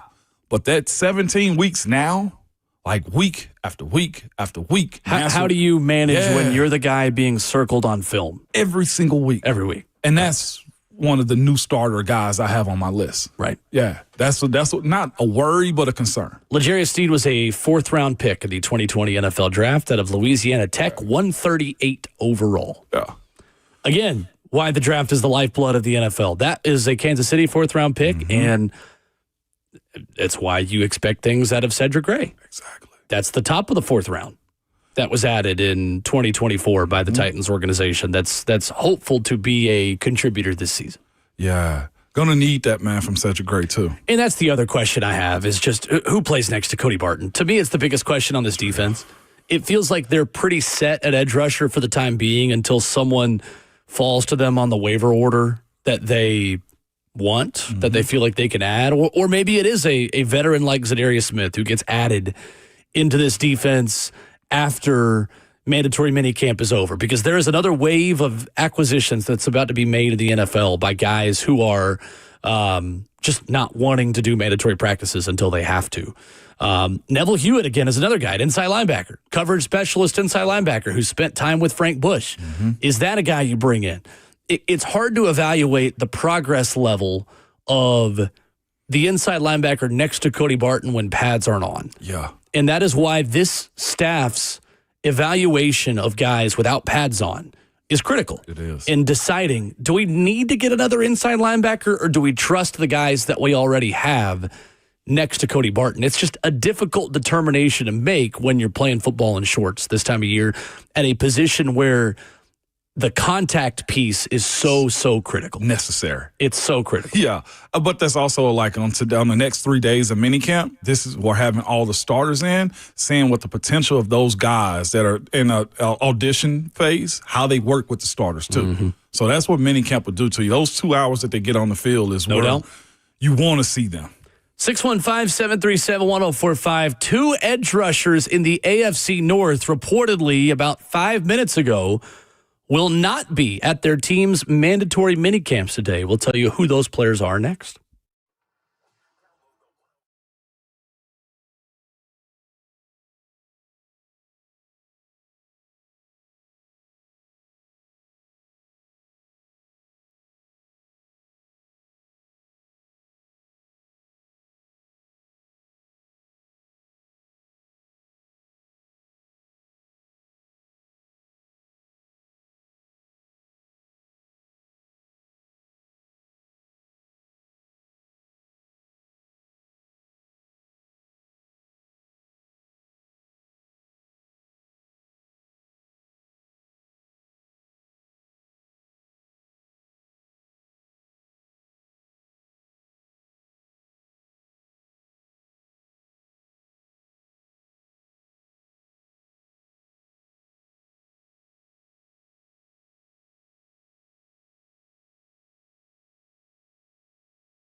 It is 8:02. Good morning from the 104.5 The Zone studios. I am Justin Hawkins. The Tennessee Titans report today for the start of a 3-day mandatory minicamp. The Titans are on the practice field from 11 to 1. Head coach Brian Callahan is speaking to the media at 10 a.m. before practice, and you can hear Callahan right here on 104.5 The Zone right after our show. In other NFL news this morning, a contract punting contest. Yes.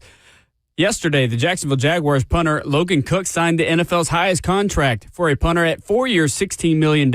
And then this morning, the Seattle Seahawks and punter Michael Dixon won up to Cook by signing a 4-year, $16.2 million extension, making him the highest NFL punter in history. Also, AFC North edge rushers and Steelers T.J. Watt and Bengals Trey Hendrickson are reported to not be reporting for mandatory minicamp this week while seeking contract extensions. And the road to Omaha in the College World Series is set from 64 teams down to the final 8. Arkansas, LSU, Oregon State, Coastal Carolina, UCLA, Arizona, Louisville, and Murray State make up the field. The College World Series gets underway at Charles Schwab Field on Friday and starts with a double elimination round. For all your foundation repair and waterproofing needs, you've got to go to USSTN.com. Breaking news at once on your home for the Titans and Vols. This is 104.5 The Zone.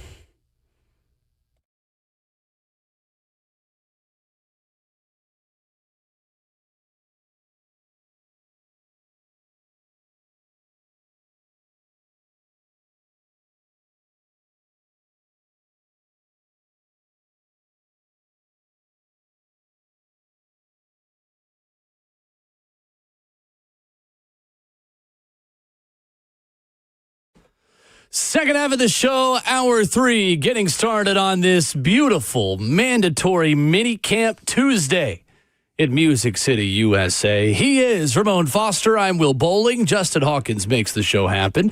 And coming up in 15 minutes, we'll be joined by VolQuest's Austin Price. Big recruiting weekend for Tennessee football on Saturday and Sunday. We'll get the latest from Austin on some big targets, including one local one, who are heavily considering the Vols, plus the transfer portal open for Tony Vitello. We'll talk about that as well. 615-737-1045, the number. We stream the show live on 1045 The Zone TV, Facebook Live, YouTube, Twitter, or Twitch.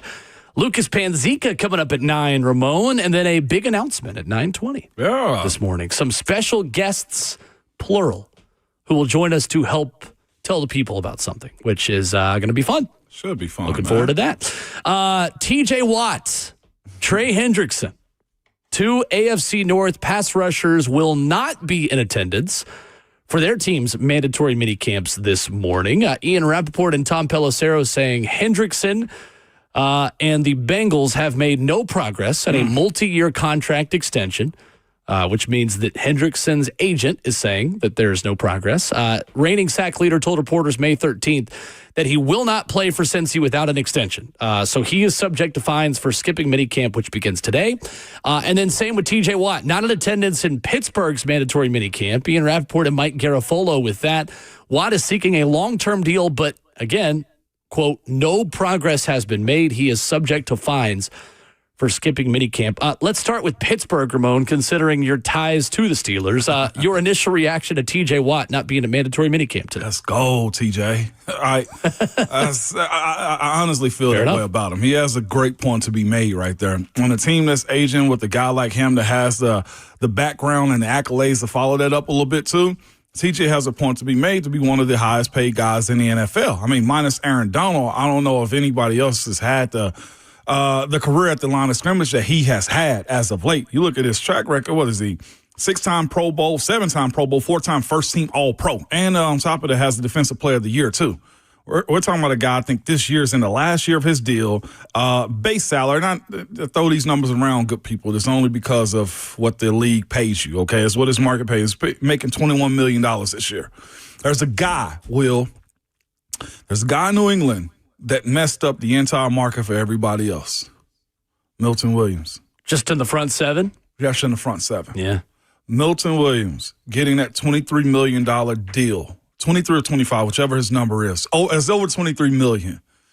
Messed up the market for every D lineman at the line of scrimmage moving forward for this year, moving forward. Well, on YouTube, Brandon writes in and says, easy, let's just go get both TJ and Hendrickson and have the best D line in the league.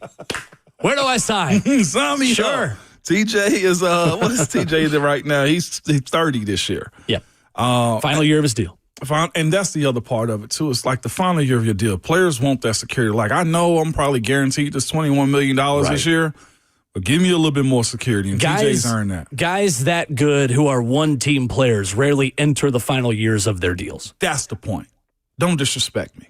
Especially like when he's been the gamer that you need him to be. Right. Anytime there's needed to be a big play moment, he's answered the call. It's interesting with Pittsburgh. To me, the fact that they haven't gotten a deal done with him yet signals what you and I have talked about a lot this offseason, that Pittsburgh is close to finally hitting the reset button and just totally starting from scratch again. I agree. And it feels like that is what we are setting up for in 2025, is a season where Pittsburgh kind of has some last dance vibes almost. Like the same way that those Bulls teams, and again, obviously those Bulls teams had won some titles, and that's the thing that has evaded Pittsburgh as of late, that postseason success. But I think the comparison can be made that you have a coach that isn't necessarily in a fireable position, so to speak. Yeah. You've got a core that's been kept together for a long time that feels like is closer to the light at the end of the tunnel than it is the beginning of their journey together. Yeah. And to your point about them not having that hard reset, like that matters, Will. That like, might be what it takes to finally replace Ben Roethlisberger. You don't want to. It's a hard reset. It is. And like that's the other part of it too, is like TJ's probably saying to himself, like, I know you guys are probably going to sign Aaron Rodgers, right? And that I think played a part into this delay too. Right. I mean, they gave DK Metcalf a big deal and not sure where Aaron Rodgers' deal was going to be. Pickens also. thing had to get done, yeah. But the top 5 salaries on this team is all defensive. Right. It is TJ, it's Minka, it's Cam, it's Alex Highsmith, and then Patrick Queen too. Then it's Aaron Rodgers. So like TJ's looking at this team setup and probably saying the defense is leading this charge. And I'm the one that's driving this train. Pay me what the market says I should be paid. I wonder how much, too, there is a tax for TJ Watt of like, look, I don't know what this franchise is moving forward. 100%. I don't know if this is going to be a rebuild. And if it is, add a couple more million. And here's the other part. As great as TJ Watt himself has been, as good as Minka Fitzpatrick himself has been in Pittsburgh, well, they have not made it out of the first round. Right. So to your point about if I'm going to be here, pay me to be here to get bounced in the first round. Sure. For the players that have that flex, Will, and that's the part of it all. For the players that have that flex, Sure. You flex a little bit. TJ Watt is a difference maker. No doubt. It's more than just the sacks. I mean, 6 forced fumbles last season. He had 8 forced fumbles in 2019. Yeah. There are entire defenses that will go months with 6 total forced fumbles. I mean, Like that. truly. Yeah. When you put it like that, he's also the guy that I want to say ended NPF's Nicholas Petit-Ferrer's career. But you got to remember, TJ, to your point about that up and under move, it was on NPF. He didn't help it. And he tore his pec from that point. Trey Hendrickson, the other player without a deal. Is Trey Hendrickson going to be Le'Veon Bell in Cincinnati? Are they ever going to find a resolution here? If I could use words that I should not be using, and which I want, and I'm trying to better my language, okay? Shout out to my my church that I go to is challenging us in that, okay? Long Hollow, baby. We're trying to be better out here. Hallelujah. I'm telling you. But what I would Praise say, God. I don't think Cincinnati gives a bleep. I truly don't. This is who they are. And to your point about them, Le'Veon and him, I don't think they give a you know what. Which is a shame considering if that defense isn't good again, you've wasted another year of a top 3 quarterback. Facts. At the worst top 5 quarterback in the league with 2 of the top 10 receivers. If maybe for me, the number 2 receiver in the league behind Jefferson is Jamar Chase. Facts. It's Justin Jefferson and Jamar Chase. And you're wasting it if you don't invest in that defense. And no one knows that better than Trey Hendrickson. 100%. And on top of that, you got a new defensive coordinator that's coming in from college from Notre Dame. You got to have some guys that can fit what he wants them to do. And not just that. Man, I need some playmakers. It is a tough balance because both sides have a lot of leverage to where the Bengals can go back to Trey Hendrickson and say, well, if you're that big of a difference maker, why was our defense so bad last year? And then he'll also say, well, look at my stat line compared to your team. So, you're right. I mean, You're both right. sides have a claim to say, like, look, I'm at the top of my game. I'm the reigning sack leader. Pay me what I'm worth. The Bengals can go back and say, like, look, why? We had you last year, and look what it got us. Facts. But It's a tough one. it is a toughie. But who else on that defense are they relying upon other than him? I mean, Germaine Pratt is gone now. It's tough when they drafted 2 inside linebackers. Yeah. They drafted, the A&M guy, Shamar Stewart. Like it is, it's tough at this point. Here's the thing. Competent franchises don't let it get to this point. That's the thing about this. Mm-hmm. And Pittsburgh rarely lets contracts get to this point, too, with star defensive players like this, because Pittsburgh invests major capital into its defense. And every team has a side of the ball that they draft and a side of the ball that they spend a lot of money on. Mm-hmm. And Pittsburgh, as well as anybody, they have spent a lot of money on that defense as of late, and they have drafted a lot of young guys to try to fill in the gaps on offense. Yes, they have. I didn't think TJ would be in a position to be traded or anything like that. I do think a deal gets done. Omar goes at his own pace. Right. Omar Khan, the GM, goes at his own pace with that type of stuff. It's just that you didn't want it to linger. This point to where there's more headlines for a team that usually doesn't make those headlines. With the Aaron Rodgers conversation, now with TJ Watt missing minicamp. TJ Wang. As Shane Gillis would I was say. talking to my old teammate Alejandro Villanueva the other day, and we were speaking about that show. Shane Gillis came up. And I was just like, man, why didn't we think of this when we were playing against TJ's brother, JJ? JJ what? He was like, we did. He was like, Debo, James Harrison. He was like, Debo used to do that to TJ all the time. I was like, y'all never told me that he was calling TJ. Don't let me miss out on a way to. Let me miss out on the pettiness, man. To slander someone. Those are the things I miss about football, is the locker room. Like, oh my gosh, TJ Wang. It's like the. What was it? The Boston College player who was asked in a press conference after the NCAA tournament, like, what are you going to miss the most? The guy looks down, tearful. Going out to eat.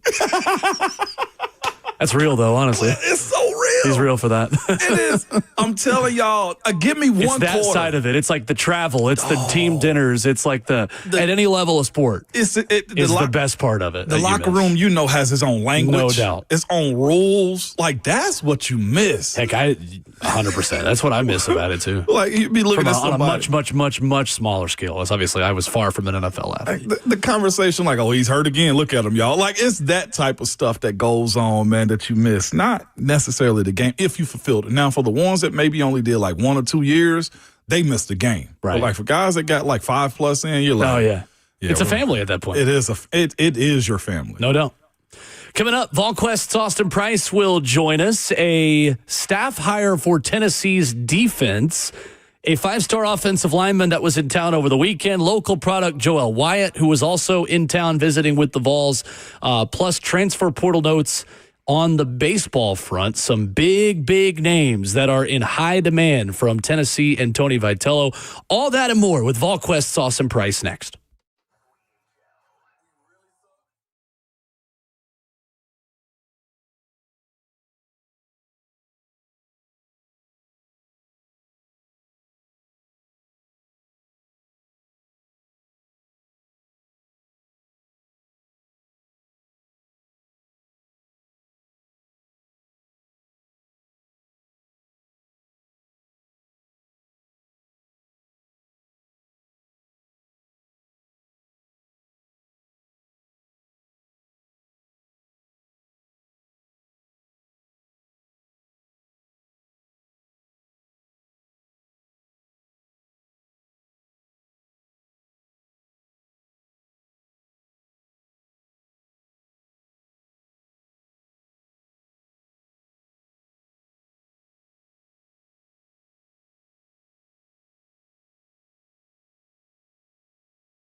Ramon Will, brewed by Scooters Coffee, 104.5 The Zone. Scooters Coffee is locally owned all around you in Middle Tennessee. Rivergate, Smyrna, Brentwood, White House, or Mount Juliet. Amazing people, amazing drinks, amazingly fast. With Ramon Foster, I am Will Bowling. Pleased to be joined by VolQuest's Austin Price, talking Tennessee football, recruiting, a little bit of baseball, a little bit of everything as we do Tuesdays at 8:20. Good morning, Austin. How we? We're good. What up, Austin? How We're you doing, good. man? You cut out there right at the very end, but I think we got the gist. Austin, lots to get into as always this morning. We'll start with the staff hire on Josh Heupel's defense. What is the value of Marion Hobby joining the staff, and what will he bring to the table for Tennessee? They really upgraded their whole quality control group this offseason with some veteran coaches. And you look at what Marion Hobby brings. He brings experience. Has coached in the NFL at a number of different stops. Obviously, brings a love for Tennessee, having played here and, was a part of the strength and conditioning staff in '98 before he went with David Cutcliffe to Ole Miss as the D-line coach. And that's really when he got into position coaching. But, he helped build that dynasty at Clemson, won a national title in 2016, then has been in the NFL ever since. So you're getting experience. You're getting a guy who loves Tennessee. You're getting another set of eyes for Rodney Garner and Coach Chop and the defensive side of the ball. What they've done on this staff, adding Coach Bonamago with special teams, a veteran guy who's been in the league, who's been a head coach, getting Seth Luttrell on offense, getting multiple defensive coaches that have, NFL ties. I think all that helps the overall staff because you have some veteran coaches who just know ball, who've coached ball for a long time and have done it at the highest levels. And I think that helps out what on the whole is there's still a fairly young coaching staff, especially on the offensive side of the ball. So, I love what they've done this offseason by adding some of these coaches, and Marion Hobby is the latest.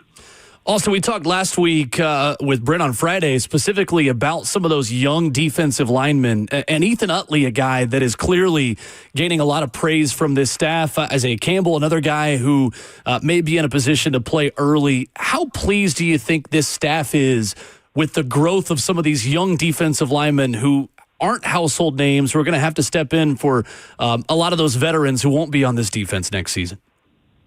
Yeah, I think that they're extremely pleased with Ethan Utley, with Isaiah Campbell. They've not seen Marion Dye yet. He missed most of spring, but he'll kind of be chomping at the bit to get going once Tennessee gets to fall camp.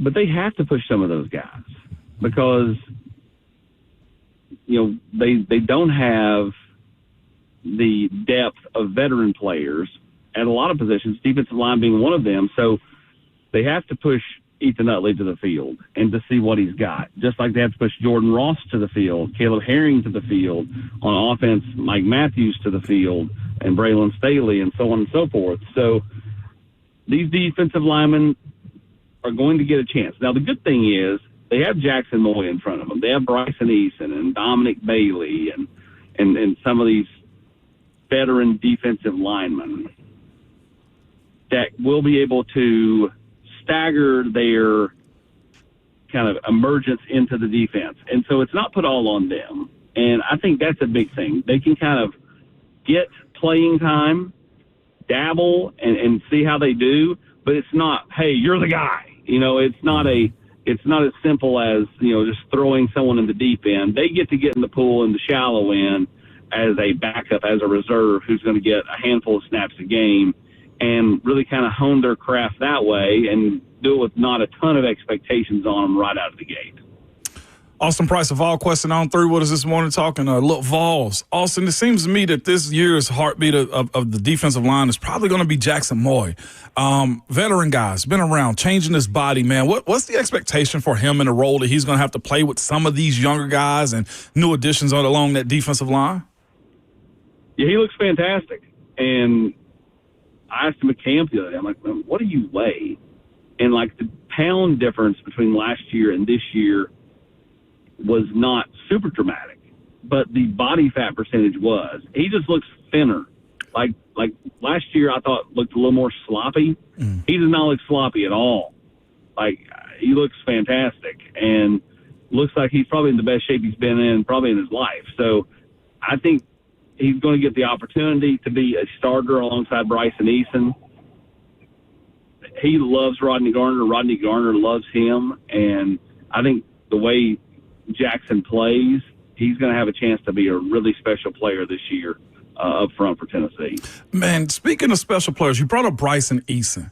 I've heard so much about Bryson. How big of a year, Austin, could this be for him? Because of his talent, his body, everything that he possesses.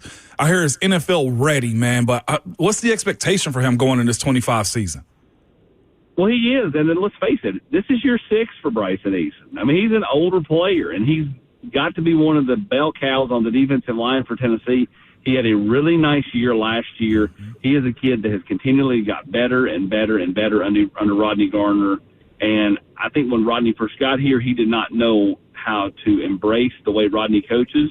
And then once he embraced it, I believe that, he's really been the one that's flourished as much as anybody. And so he's done a fantastic job of just bringing it each and every day. He's been way more consistent the last 2 years than he was the first couple of years he was in Knoxville. And I expect a big year. I know Rodney Garner thinks this kid has got top round talent, like first, second round top player with a really good year. And again, he's older, so he has the benefit of being in college for a number of years. He's 23 years old, and he's going to get a chance to be really, really special this year. Austin Price of VolQuest on 3, our guest this morning on Ramon and Will. Austin, how much did Tennessee help itself with Darius Gray over the weekend? I know some eyebrows were raised with his interview saying Tennessee's at the top of the list right now. When he left campus, did the interview with Matt Ray, Matt looked at me and said, I think Tennessee's the team to beat there right now. Obviously, it could change. It's recruiting. It's the NIL era. Things can change from one day to the next. But Tennessee did a fantastic job with him this past weekend. They've been kind of chipping away at Darius Gray. LSU was the perceived team to beat, and they're going to get another shot to knock it out of the park with him on an OB coming up. But Tennessee has done a tremendous job showing the culture, showing the coaching staff and the relationships that they have with their players, and that's resonated with not only Darius Gray, but Darius Gray's family. And that's a big reason why Tennessee's got a real shot to land him. So tremendous weekend for them. Going to have to keep the momentum, and we'll see how quickly he does something as far as a decision. But he and David Sanders are kind of kindred spirits in terms of personality. Sanders hosted Darius Gray this past weekend, and I think that was the perfect person to host him. Austin, we've talked a lot about Joel Wyatt as the local product from down the road in Bell Buckle from the Webb School, number 58 player in the On3 industry ranking. For people that aren't as familiar with him as an athlete and a guy that could play a lot of different positions, where does Tennessee see him if they are able to get his services, and what was kind of the takeaway from him this weekend being in Knoxville as well on campus? Tennessee's recruiting him primarily as an edge.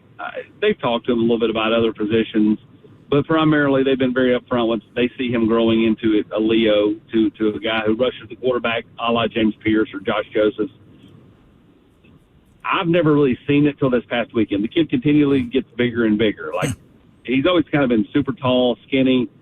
He has gotten way thicker over the last several months. And he walked in Sunday, and I was like, okay, I can see the Leo now. Yeah, I can see the edge top player. Kid's 6'5", every bit of it. He's over 200 pounds now. I mean, Caleb Herring got here, he weighed 204 pounds as a freshman. So, I mean, he's already as big as Caleb was when Caleb got here. I think for him is, what does he see himself as? And other schools are telling him different things, but are they just telling him those things because that's what they feel like they need to say to land him, and they plan on moving him? I think in this area you have to be pretty upfront and honest with kids, because if you tell them they're going to play X and you play them at Y and they really want to play X, they're probably going to leave. And so I think that's why you have to be upfront and honest that, hey, we kind of see you in this role. Like, as long as your body keeps going the way it's going, it's like a 230-pound defensive, like a Leo right now or an edge player right now in high school, probably is going to grow into a defensive end once he gets into a college weight room, a college nutrition program. So I think the biggest question is what does Joel Wyatt want, what does he see himself as? He kind of shies away from those questions, doesn't want to lock himself in on safety, doesn't want to lock himself in on Leo. And so I don't know what he sees and what he wants. I think that'll determine where he goes over the next few weeks. Well, Austin, to me, from the way you describe him, and I've seen him run track doing the state track meet a couple weeks ago, it almost seems like this is Tennessee's Nick Harbor. I know he's not that fast. He's not like world-class 100-meter speed, but the guy can move, and it feels like, Austin, a similar conversation a few weeks ago in South Carolina, and, everybody was recruiting Nick Harbor out of D.C., and, this guy could play 5 or 6 different positions. They put him in at wide receiver. Is that a fair comparison a little bit between those two guys? Yeah, because they're both good athletes. Obviously, not the same exact top end speed, right, but definitely a kind of what are they type player, right, and could play a number of different positions. I probably don't see him as a receiver. I think he probably is a defensive guy at minimum. Whether he's a safety or a Leo, I think that's to be determined. But I think the biggest question is, again, what does he want? Right. What does he see himself as? Because if he doesn't see himself as a Leo, and you're recruiting him as a Leo, he's probably not coming, right? I think there's a lot of twists and turns left in the recruitment of Joel Wyatt over the next few weeks. And I think these next 2 visits, one to Vanderbilt and the other to Georgia, will determine kind of what he does. Austin, when you look at this house settlement that came out last week with the revenue sharing, I have to ask you, man, who won this initial ruling? The fans, the players, or the schools when you look at what this means moving forward? I think it depends. I think the players continue to win because they're getting money now. But with the cap, with the clearinghouse that are going to have to justify the extra money that would go above the cap, I don't know if is there a real winner? I mean, I don't know. The coach or I'm not sure the fans. I think that's a really good question. It's a really tough question because I think you can look at it a number of different ways. I think maybe it settles some things down, which will help with the fans because the turmoil of NIL and the transfer portal has really caused some angst amongst fans. But until they kind of limit the ability to just kind of come and go as you want, and they've not done that. And they've not said, okay, there's just going to be a winter window for football. They still have technically 2 windows. They've not said you can only transfer once or you'll have to sit out. They've not said that either. It's still come and go as you please. I think there'll still be angst amongst fans. The players, again, are getting paid now. I think it helps overall. It does settle some things down across the board, but I still think there are so many unknowns out there with all this. And what are the legal challenges going to be? People are going to sue. The women's sports are going to sue for Title IX. You're going to see baseball players saying this ain't fair. There's going to be repercussions based off the ruling in the courts that I think will end up causing a lot more change in this down the road. Since, I wonder, will universities, since they are employees now, the same as teachers are in a sense, right, or professors, will there be a change in, how they can write up the contract to say, hey, you are obligated to 2 years moving forward? That's been my contingency as far as trying to get this, or my want, I guess, is, hey, this contract, since you are a state employee now, locks you in for 3 years. Is that something that can be done, or will they just sue the crap out of the NCAA again? I think they'll just keep suing because that's the easiest thing to do. And lawyers are going to sign up for it because it's easy money. Yes. That's the biggest winner, right? Lawyers, billable hours? There you go. You answered the question right there. The biggest winner are the lawyers. I just wish they would get some parameters. I think if you got parameters, I think a lot of this would settle down and you would see more engagement from fans. I mean, the games aren't being hurt, but I think the year-round interest in college athletics is being hurt. People are still showing up for baseball games. They're still showing up at Food City Center to watch the basketball balls. Neyland Stadium's got a wait list for season tickets. But it's the downtime that I think you're seeing fans go, yeah, I'll see who's out there in the fall. Yeah, right. Well, once you go that route, eventually you're going to see a trickle down with the games. Like right now, fans still get on board with the season. But when does that become effective? Because I do think that that's a possibility to see some type of trickle down to the lack of interest in the off season that we're seeing with the season. I think the more you have players bouncing around and, doing what happened with Nico or others, kids are going to leave. They've always left, even if they had to set out years ago. But it is so rampant now to where if you negotiate a deal in wintertime, you can renegotiate it in the spring because the other corner is out and now my value is more. Or the receivers,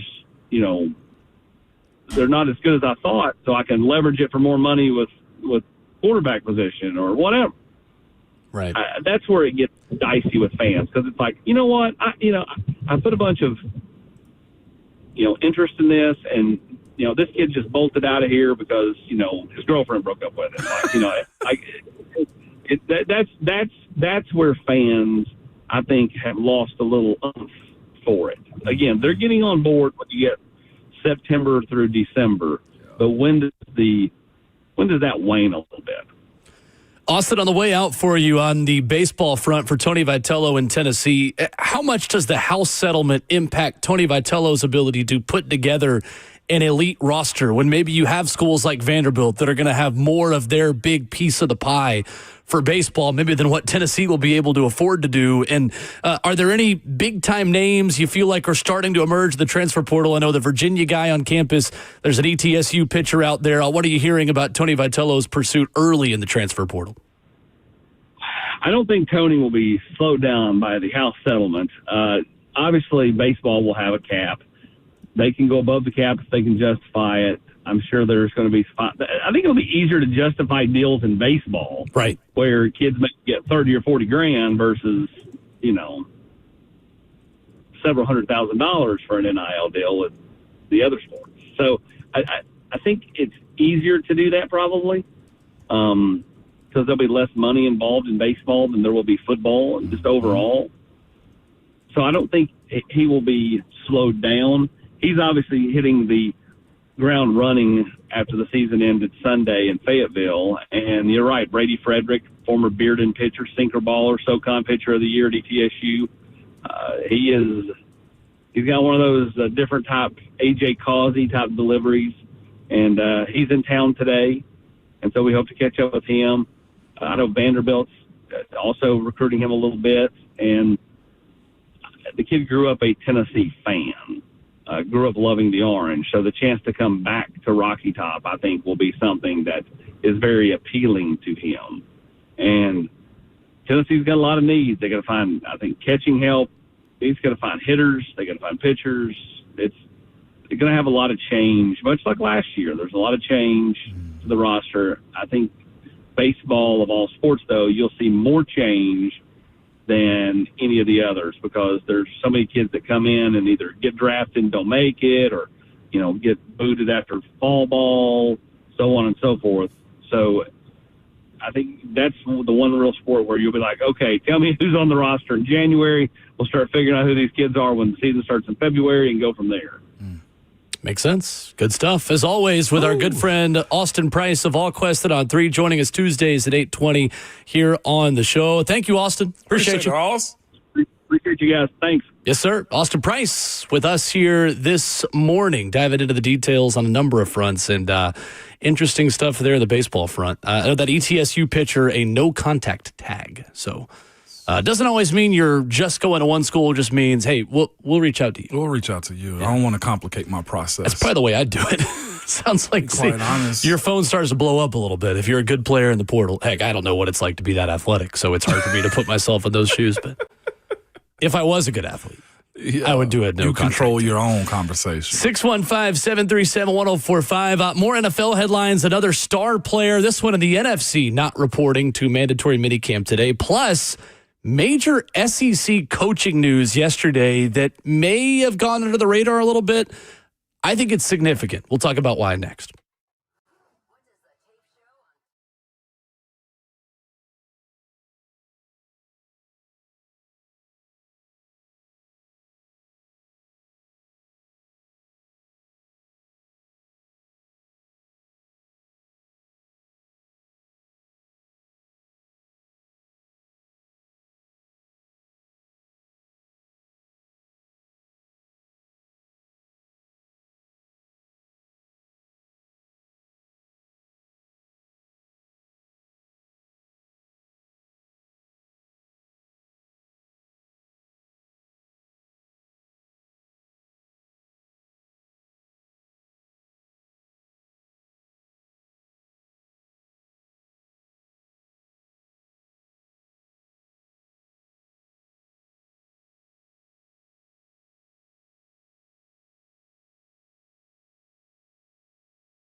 Ramon Will, 104.5 The Zone continues. Wrap it up morning. Visit a locally owned Scooters Coffee location near you. Powering the show, you can get some scooters at Rivergate, Smyrna, Brentwood, White House, or Mount Juliet. Amazing people, amazing drinks, amazingly fast. They'll be kind, they'll be quick. You'll scoot on down and be caffeinated and ready to go for your day before you know it. So, Ramon Foster, there is another player not going to mandatory minicamp today. That's now 3 big-time starters sitting out, taking fines, and wanting new deals. Terry McLaurin is the newest one, frustrated with contract negotiations, per Diana Rossini of The Athletic, and will not be attending minicamp. McLaurin skipped OTAs and minicamp 3 years ago before he inked his last extension. Now, as he enters the final year of his deal, he is not showing up again. It's that final year, man. And here's the other part, too. He played a huge role with that team's success last year. You know what I'm saying? Like, that's the other side of it is, like, players aren't dumb. This dude's had 1,000 yards every single year he's been in the league, you know, with the team that's it's been bubbling for a while, and he finally got to stay. And, again, hell of a year from him last season. Contributed to their young star player, and Jaden Daniels. Like, this makes sense, especially going into that last year. I know they got a lot of stuff, and they could, have a lot of things contingent upon what Jaden Daniels does. Sure. But Terry McLaurin is a big part of that. He is on the final season of a 3-year, $68.3 million extension and a $28 million signing bonus. So he is set to make $15.5 million in base salary this season. Signing at 5.6, roster bonus of 2.8 million, a cap charge of 25.5 million. In the new era of the Washington Commanders, I expect this to get done quickly. With new owner Josh Harris, and again, the money that is on hand, the U.S. dollars, that can be just served out for an extension like that. I think you trust Washington to get that done. And look, when you have a young quarterback, you are not in the business of getting rid of that young quarterback's number one target. No, sir. I know Deebo Samuel was added to that roster over the offseason. One of the moves that I think we often forget about. That's crazy. One of the many. We got to do a segment of new or same faces, new places coming up in the next couple of days. But all of them in Houston. I expect that one to get done. Yeah, right. Yeah, I do too. I hope so. But here's the other part of it too. This is just, if you want to call it smart business, Trey Henderson, TJ Watt, and Terry McLaurin being the guys out. Here's the part about, like, yeah, they're going to be fine for this one, but this is better than holding in, because you can't hold out now in training camp. This is better than holding in at training camp. Go ahead. I mean, get the conversation started on social media, on the big networks, on our station, right? So that you don't get fined as much whenever training camp comes around. This is your one opportunity to make as much noise as you want to before it gets serious at the end of the summer. Yesterday, some interesting SEC coaching news as Kentucky associate head coach Vince Marrow has finalized a 3-year deal as Louisville general manager. This is really interesting. Pete Thamel first with the report. So Vince Marrow has been Mark Stoops' guy since 2013. The reason why Kentucky is who they are as a program under Mark Stoops largely has to do with what Vince Marrow has done in recruiting and building a front seven that is competitive and solid at a place where it is difficult to recruit blue chip talent. Really big Midwest recruiting ties for Marrow, and a guy who recruits the state of Ohio very, very well. A dominant recruiter in the Midwest space, Pete Thamel says. He brings a reputation as consistently being one of the country's top recruiters. If you look at raw star rankings, Ramon, in terms of who he's brought in, nothing will truly, really wow you. But you got to remember, a low 4-star at Kentucky is like getting a 5-star at Georgia. Yes, sir. And that's no disrespect to Kentucky. It's just, that's a difficult place to recruit with the recruiting ground that you have. I think Kentucky's a solid high school football state, but he has had the title while he's been there of associate head coach, tight ends coach, recruiting coordinator, and NFL liaison. Now he goes to Louisville to help run Jeff Brom's program as the general manager. And to add more context on how important he was, Bill Belichick reached out to him also to come join his staff this year. People have tried to poach him for years. Mel Tucker in Michigan for State, years. they said. Yes, Jeff Brom tried to at Purdue. At Purdue tried to go Don grab Davenport, 3HL, was talking about that yesterday of like, this will go under the radar a little bit. This is a significant loss for Mark Stoops in Kentucky football. Significant loss. And to your point, though, that you said no disrespect to Kentucky, it is this part of it, though, too. Like you mentioned, like getting guys to Lexington is huge for their program. And they've had D linemen, linebackers. They've checked all those boxes, but you still fall at the bottom end of the SEC. He goes now to Louisville, right? Louisville's budding in an area where they got a battle. Them and Clemson at this point, for the most part, coming out of that conference. That's more optimistic, I think, for what he can do in Louisville, because my brother went there, has always had a strong stance or strong state in South Florida with the Florida athletes. Now, if he can go get those Teddy Bridgewater Big Ten guys, 100%, he can go get those Big Ten guys. I mean, you're cooking with gas and competing in a better conference to get you one of those two spots in the college football playoffs. It's going to be really interesting. Josh Pate has this take, 247, that he's been consistent on, that Jeff Brom's the most underrated coach in college football. I like him. I do too. I do too. I think we're learning again how hard it is to win at Purdue, considering what Purdue has looked like without Jeff Brom. 19-8 in 2 seasons, and they've got FedEx money. They've got NIL dollars. There are people that invest heavily into that program. Louisville is a program to watch out for in the ACC. Yes, they are. Program to watch out for. Vince Marrow and that entire staff being over there. So and on top of their baseball program doing well, too. Like that in basketball traditionally usually holds its own. That's something they got to get fixed moving forward, too. But to your point, that's not just he didn't go to a lower division by leaving Kentucky. Right. Coming up, big final hour here on the show. Lucas Panzica will be on the Westwood One call tonight for U.S. men's national team versus Switzerland over at Geodis Park. He will join us to preview that, plus some surprise special guests that are going to join us coming up at 9:20. Hours still to go here on Ramon Will, 104.5 The Zone.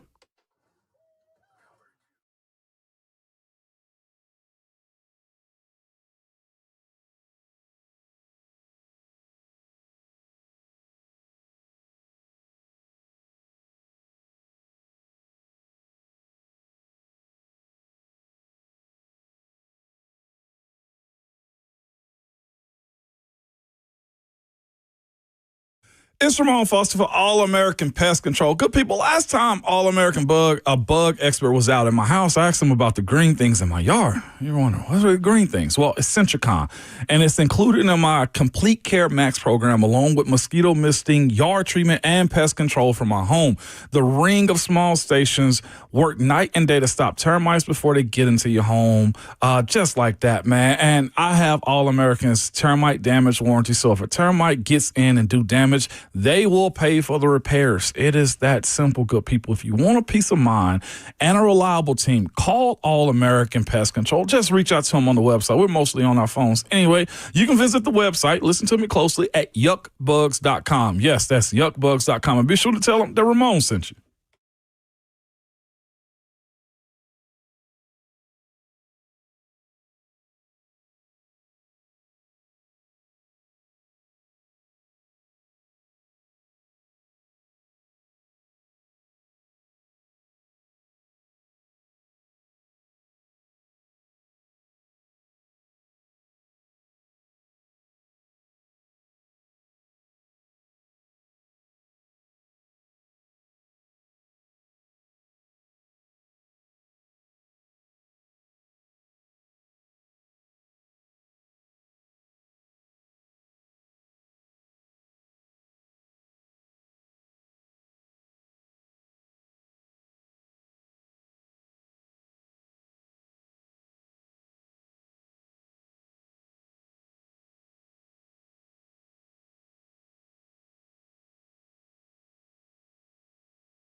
It is 9:02. Good morning from the 104.5 The Zone studios. I am Justin Hawkins. As the Tennessee Titans report today for the start of a 3-day mandatory minicamp, they're on the practice field from 11 to 1 this morning. And head coach Brian Callahan will speak to the media at 10 a.m. before practice. You can, of course, hear Callahan right here on 104.5 The Zone after our show.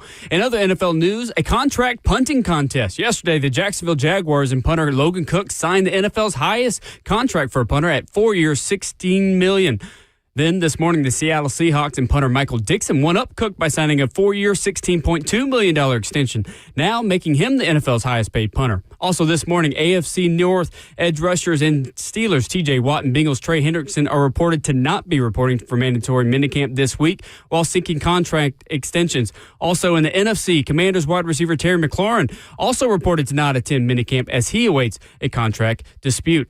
The road to Omaha in the College World Series is set from 64 teams down to the final 8. Arkansas, LSU, Oregon State, Coastal Carolina, UCLA, Arizona, Louisville, and Murray State make up the field. The College World Series is getting underway at Charles Schwab Field on Friday and starts with a double elimination round. For all your foundation repair and waterproofing needs, you've got to go to USSTN.com. Breaking news at once on your home for the Titans and Vols. This is 104.5 The Zone.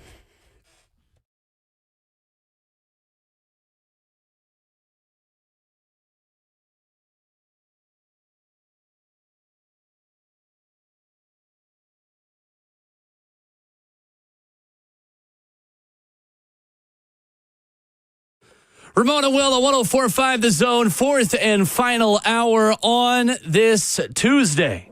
Alongside the 11-year NFL veteran, Vol Network analyst Ramon Foster, I'm Will Bowling. Justin Hawkins, our producer. Some special guests going to join us in studio coming up in 15 minutes. But right now, we are joined in studio by the man you will hear right here on The Zone on Westwood One's coverage of the U.S. men's national team, U.S. and Switzerland tonight in Geodis Park. Lucas Panzic is in the building. What's up, man? What's up, boys? Lucas? Good morning to all. I still want to be able to name the show the Lucas Panzica Show. I'm just be quite honest. It is this That week. is the name of the show. We don't care about graphics and official, quote unquote. What is that? You know, What is that, man? I'm glad to have you in the studio. It ain't often we get Lucas in. That's right. Yes. I know. I'm the opening act here for something a lot bigger than myself. So honored. That's what they're saying. That's what the people are saying. Yeah. The people are saying. U.S. Switzerland tonight. You and Jamie Watson on the call for Westwood One all around the country. So excited for that, first of all. And congrats in order to you because that's Thanks, sick man. and awesome. I appreciate it. Can I dive into that real quick? Go for it. Go. If you don't mind, I think a lot of people have questions on how people get opportunities. I'm not sure you want to give every detail of it, but I thought it was super unique. I'm a firm believer, look, a closed mouth don't get fed. How did this become? Because I know this is a big ordeal. Yeah, I mean, full disclosure, I've been rattling cages at Westwood One for a while. So, it's kind of a combination of that persistence and the luck of the first U.S. soccer broadcast produced by Westwood One will be in Nashville tonight. Wow. For this friendly against Switzerland. So, luck meeting opportunity, that whole thing. And the guys over there have been great. Dream come true to even be associated with them for anything. Especially the sport that I love, and that was always my first passion and everything growing up, and that was my entire background with my sports life. So, yeah, really cool. Those guys are fantastic. I think they're the best at what they do. And the team has made for an interesting vibe going into this game for us to talk about. So there are storylines aplenty tonight for us. We'll be on the air at 6:45 for pregame. We'll be carrying it here on The Zone. And kickoff will be at 7:07 p.m. tonight. Love it. So, U.S. falls to Turkey over the weekend. Yes, that is now in the soccer world how Turkey is referred to for those unfamiliar. 2-1 loss, some obviously roster challenges, some big conversations, some larger discussions around the team, maybe for the 200 or 300 level soccer community. But Lucas, how important is this game tonight, maybe for the folks that are heading to the stadium that are tuning in to U.S. soccer for the first time in a while, who aren't experts? Walk me through why tonight is such a big deal. Well, just a quick summation of where we're at right now. The FIFA World Cup kicks off in Los Angeles, in the United States, in 1 year and 1 day, a year from tomorrow. It's the biggest moment in the history of U.S. soccer, to be hosting the World Cup again in 2026, over 30 years after they hosted it in 1994, which previously would have been the biggest watershed moment for U.S. soccer. So here we are, a year out. Vibes aren't great. The U.S. Failed miserably in March in Nations League. They looked lifeless, effortless against Panama and Canada, losing those games in Los Angeles. Canada? Canada, that's right, in the third place game. Even I know that one. And so we came into this summer thinking with a lot of anticipation, this is a huge summer for them to get back some momentum ahead of the biggest moment in American soccer history, where the biggest sporting event on the planet comes to American soil. And the U.S. theoretically is in the best place it's ever been from a talent perspective. Okay, so there's that. There's these two friendlies. And then the U.S., since it's hosting, doesn't play qualifying matches. They're automatically qualified. So every friendly that you play from here and from now until then is critically important to figure out what you have, what your best lineup is under your head coach, Mauricio Pochettino. The Gold Cup is coming up this summer, which is the continental competition in North America, North and Central America. Another chance to compete for a trophy and get your ducks in a row before going into the year of 2026. Problem is, 7 or 8 of the U.S.'s first team starters that will be on the field for the World Cup next year aren't with the team right now. Whether that's due to Club World Cup, which FIFA's trying to make a big deal and is allowing clubs to get priority over national teams, or whether it's due to injury, or in the case of Christian Pulisic, the biggest star for the U.S. men's national team, needing a break and coming to the federation saying, listen, I need the summer off to be ready for next year, which has drawn a lot of ire from U.S. fans, U.S. legends. Landon Donovan has not been quiet. He did not hold back on Sunday. Now there's this little war of words between he and Christian Pulisic's father going on social media. The dad's getting involved. Maurice Halliburton dad out here. That's what I'm saying. So it's this great analogy. Weird vibe. I'm keeping up. Hey, don't be surprised. It's this weird vibe mode where everything is very tense around the national team, but of the guys that are there, it's just a bunch of guys that are scratching and clawing for a spot on next year's roster. Making them better, though, you think? The scratching and clawing, because it's like the big dogs clearly aren't there. So like the I guess the bottom of the roster is fighting. Is this going to make that team better when the other guys show up? Well, that's the hope, is that this can be the mentality switch that this program needs, that then your big names and stars will walk into next year. But how do you make that fundamental and foundational switch, effort and belief and mentality without your biggest names and leaders? So that's kind of the conundrum they're in right now. How in any sport can you say, I need the summer off? I'll give you a month. I give you June. But, like, how you take a summer off, Lucas? Like, I understand the body needs its time. Does that make sense? It's so hard, moment, because you see both sides of it, right? Like, players these days in world soccer are being asked to do just too much. Straight like up. 5 leagues that like they can go and play in. Yeah. I mean, Eddie Texas run 150 miles already this season. This 17 season, games for Nashville. halfway through the MLS season. Christian Pulisic played over 4,000 minutes this past season, more than any other American player. Played in 50 games, a career season for AC Milan. And so he's saying, listen, and he's been an injury-prone player in the past. He's saying, in order for me to be in my best shape for the most important moment, I need some time here, which you understand. True. But then there's the flip side of it, where there are guys all over the world that aren't 100% and a little banged up that are playing for their country this summer ahead of the World Cup. So there's two sides to this coin. It's been a very controversial topic. And in the midst of all of that, here's this squad that's young and starving to bring this group together to change the narrative about this team, to create some momentum and fight for places on this roster that are playing in these friendlies and in the Gold Cup this summer. Yeah. It's going to be a fun night tonight at Geodis Park, U.S. and Switzerland. Just real quick on the way out, because we've got a special guest about to join us. Mauricio Pochettino. Just what was it like being around him yesterday over the facility? I know media stuff going on. Like, this is an iconic European manager who is the head coach of our national team. Yeah, I mean, this is a guy that's managed some of the biggest clubs in the world, as you know, managed some of the biggest players in the world, Neymar, Messi, Mbappe, Harry Kane. I think he's having a great time with this. Yeah, I know you'll scoff at the last one. I think he's having a great time with this team. I think he enjoys being around young players, because he was always, even at Tottenham, right, when he got there and he changed the culture around. I know, I get it. It's tough for me to say this to an Arsenal fan. I know. But still, like, he revived Tottenham with a youth movement, including Harry Kane. I think he's having a great time with this team. I think he's gone from having a team that looked almost disinterested to a bunch of guys that are just starving, right? Just wolves out there. And he's having a good time. And how much can they come together? Some good moments against Turkey Saturday. Yeah. Switzerland is a higher quality. Yeah, it's a step up in competition. And so we'll see how they can come together this summer and create that momentum and what kind of environment that opens up for your big names and stars to come into and hopefully take your ceiling to another level going into the World Cup. But tonight against Switzerland, a lot of guys with a lot to prove, including Walker Zimmerman, Nashville's own, who is a veteran and has played in a World Cup, but also is competing for a spot on this roster. So it's going to be fun. The buzz-cutted Walker Zimmerman. It's very strange. 7 o'clock tonight against Switzerland, 6:45, where you can hear Lucas and Jamie Watson on the call for Westwood One here on The Zone. We're looking forward to it. Yeah, Good appreciate stuff. it, boys. All right, well, you stick around, Lucas, because we're going to be joined by some more special guests with some announcements to make coming up next. I got nowhere to be.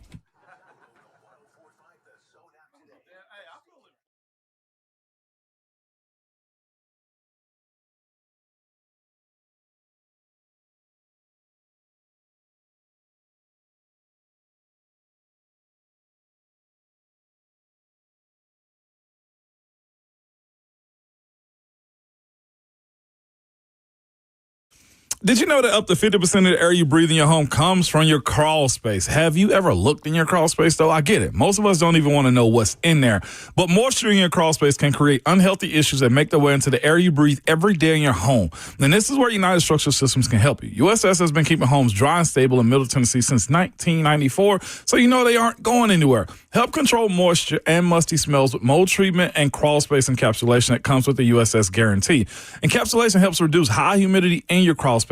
It also helps deter mold and mildew and protects your crawl space from pests and wood rot. So turn your crawl space into a healthy space. Reach out to the company I trust for all foundation repair and waterproofing needs to get an estimate, and I promise you will be able to trust these people because they are just the best. Simply go to USSTN.com. That's USSTN.com or call them 615-488-7855. United Structural Systems.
Ramon Will, 104.5 The Zone is brewed by Scooter's Coffee as Hour 4 continues on this Tuesday in the Music City. And we have got a full studio here in our Midtown studios. I'll go left to right here. We are joined by Rhett Bryan, Lucas Panzica, Coach Dave McGinnis, new voice of the Titans, Taylor Zarzer is here in studio. Tighten up. Amy Wells, Ramon Foster. Hey. What's going on, guys? Welcome.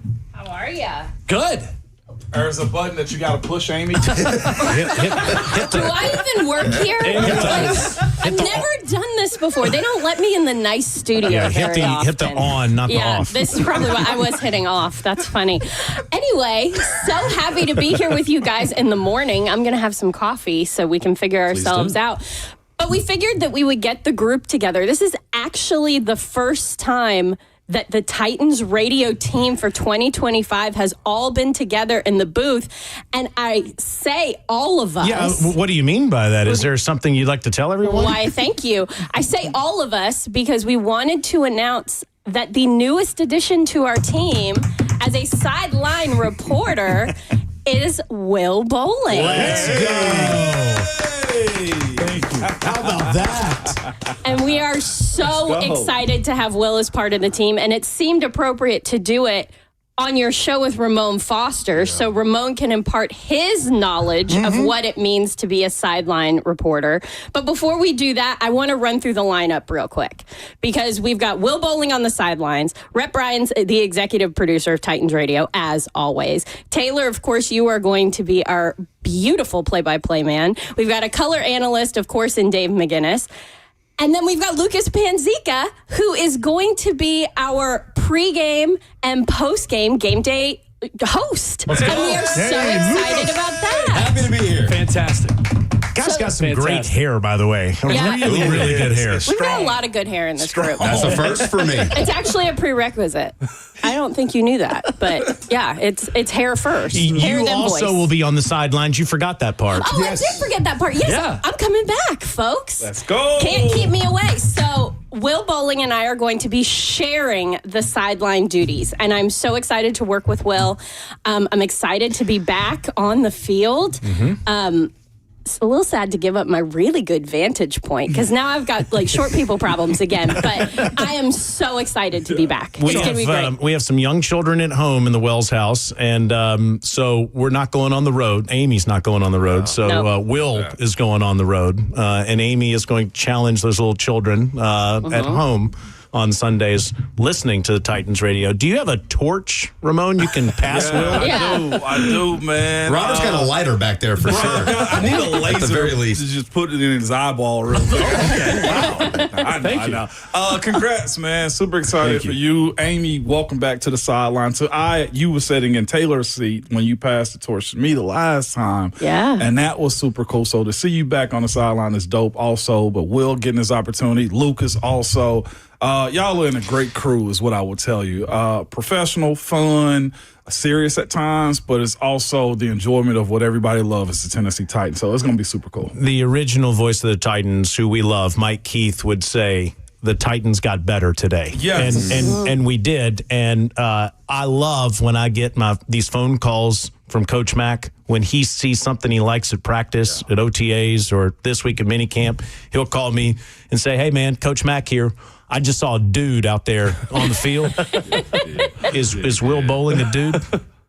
He can be. That's a coach right there. That's a coach right there. He can be. Yeah. Dudeness is earned. Yeah. Just like I love it. like in the upside, right, NFL, Coach? dudeness is earned. And so, but yeah, I mean, he'll do a great job. We've had really, since I've been doing this, what is it, 9 years now, Rhett? The sideline has been a huge part of what Titans Radio's been. You know, starting with, going clear back to Jonathan Hutton, and then Amy Wells, and then, of course, then Ramon, and now Will. And, I mean, you've got to have good people down there. You know that. And Titans Radio is a big deal for people that are listening. So congrats, Will. I mean, these are two solid people that you're following, I'll tell you that. No doubt about it. I cannot express just my gratitude to the team, to you all. There is such a high standard in being on Titans radio, and there are so many great broadcasters that have been on these airwaves, and all of you included. For a kid that's grown up his whole life in Nashville, and I tell people a lot, like I feel lucky to be in the first generation of Titans fans who are lifelong Titans fans. And I don't know Nashville as a city that doesn't have a professional football team. And that means something to me as a Nashvilleian. It means something to me because Titans radio is such a big part of why I love professional football and why I love the Tennessee Titans. And there's so many moments on Titans radio that when I see a highlight, when I see something in Nissan Stadium, I can hear what it sounded like on Titans radio. And that just means so much. And I'm going to work every day to meet that standard and continue to just be a part of the team. This is a team that is just that, a team, and I'm so grateful just to be a part of it. Well, you've earned it, my man. Hey, Mr. Murfreesboro over there. Yes. How you feel about this team we've put together? Pretty dang good. And I'm very happy for Lucas and Will because they've earned where they're going. And, just to see two younger fellas that are, been putting in the reps. Both of them do a great job doing an MLS broadcast for the Nashville SC, and they've going back to listen to them doing high school play-by-play, high school football.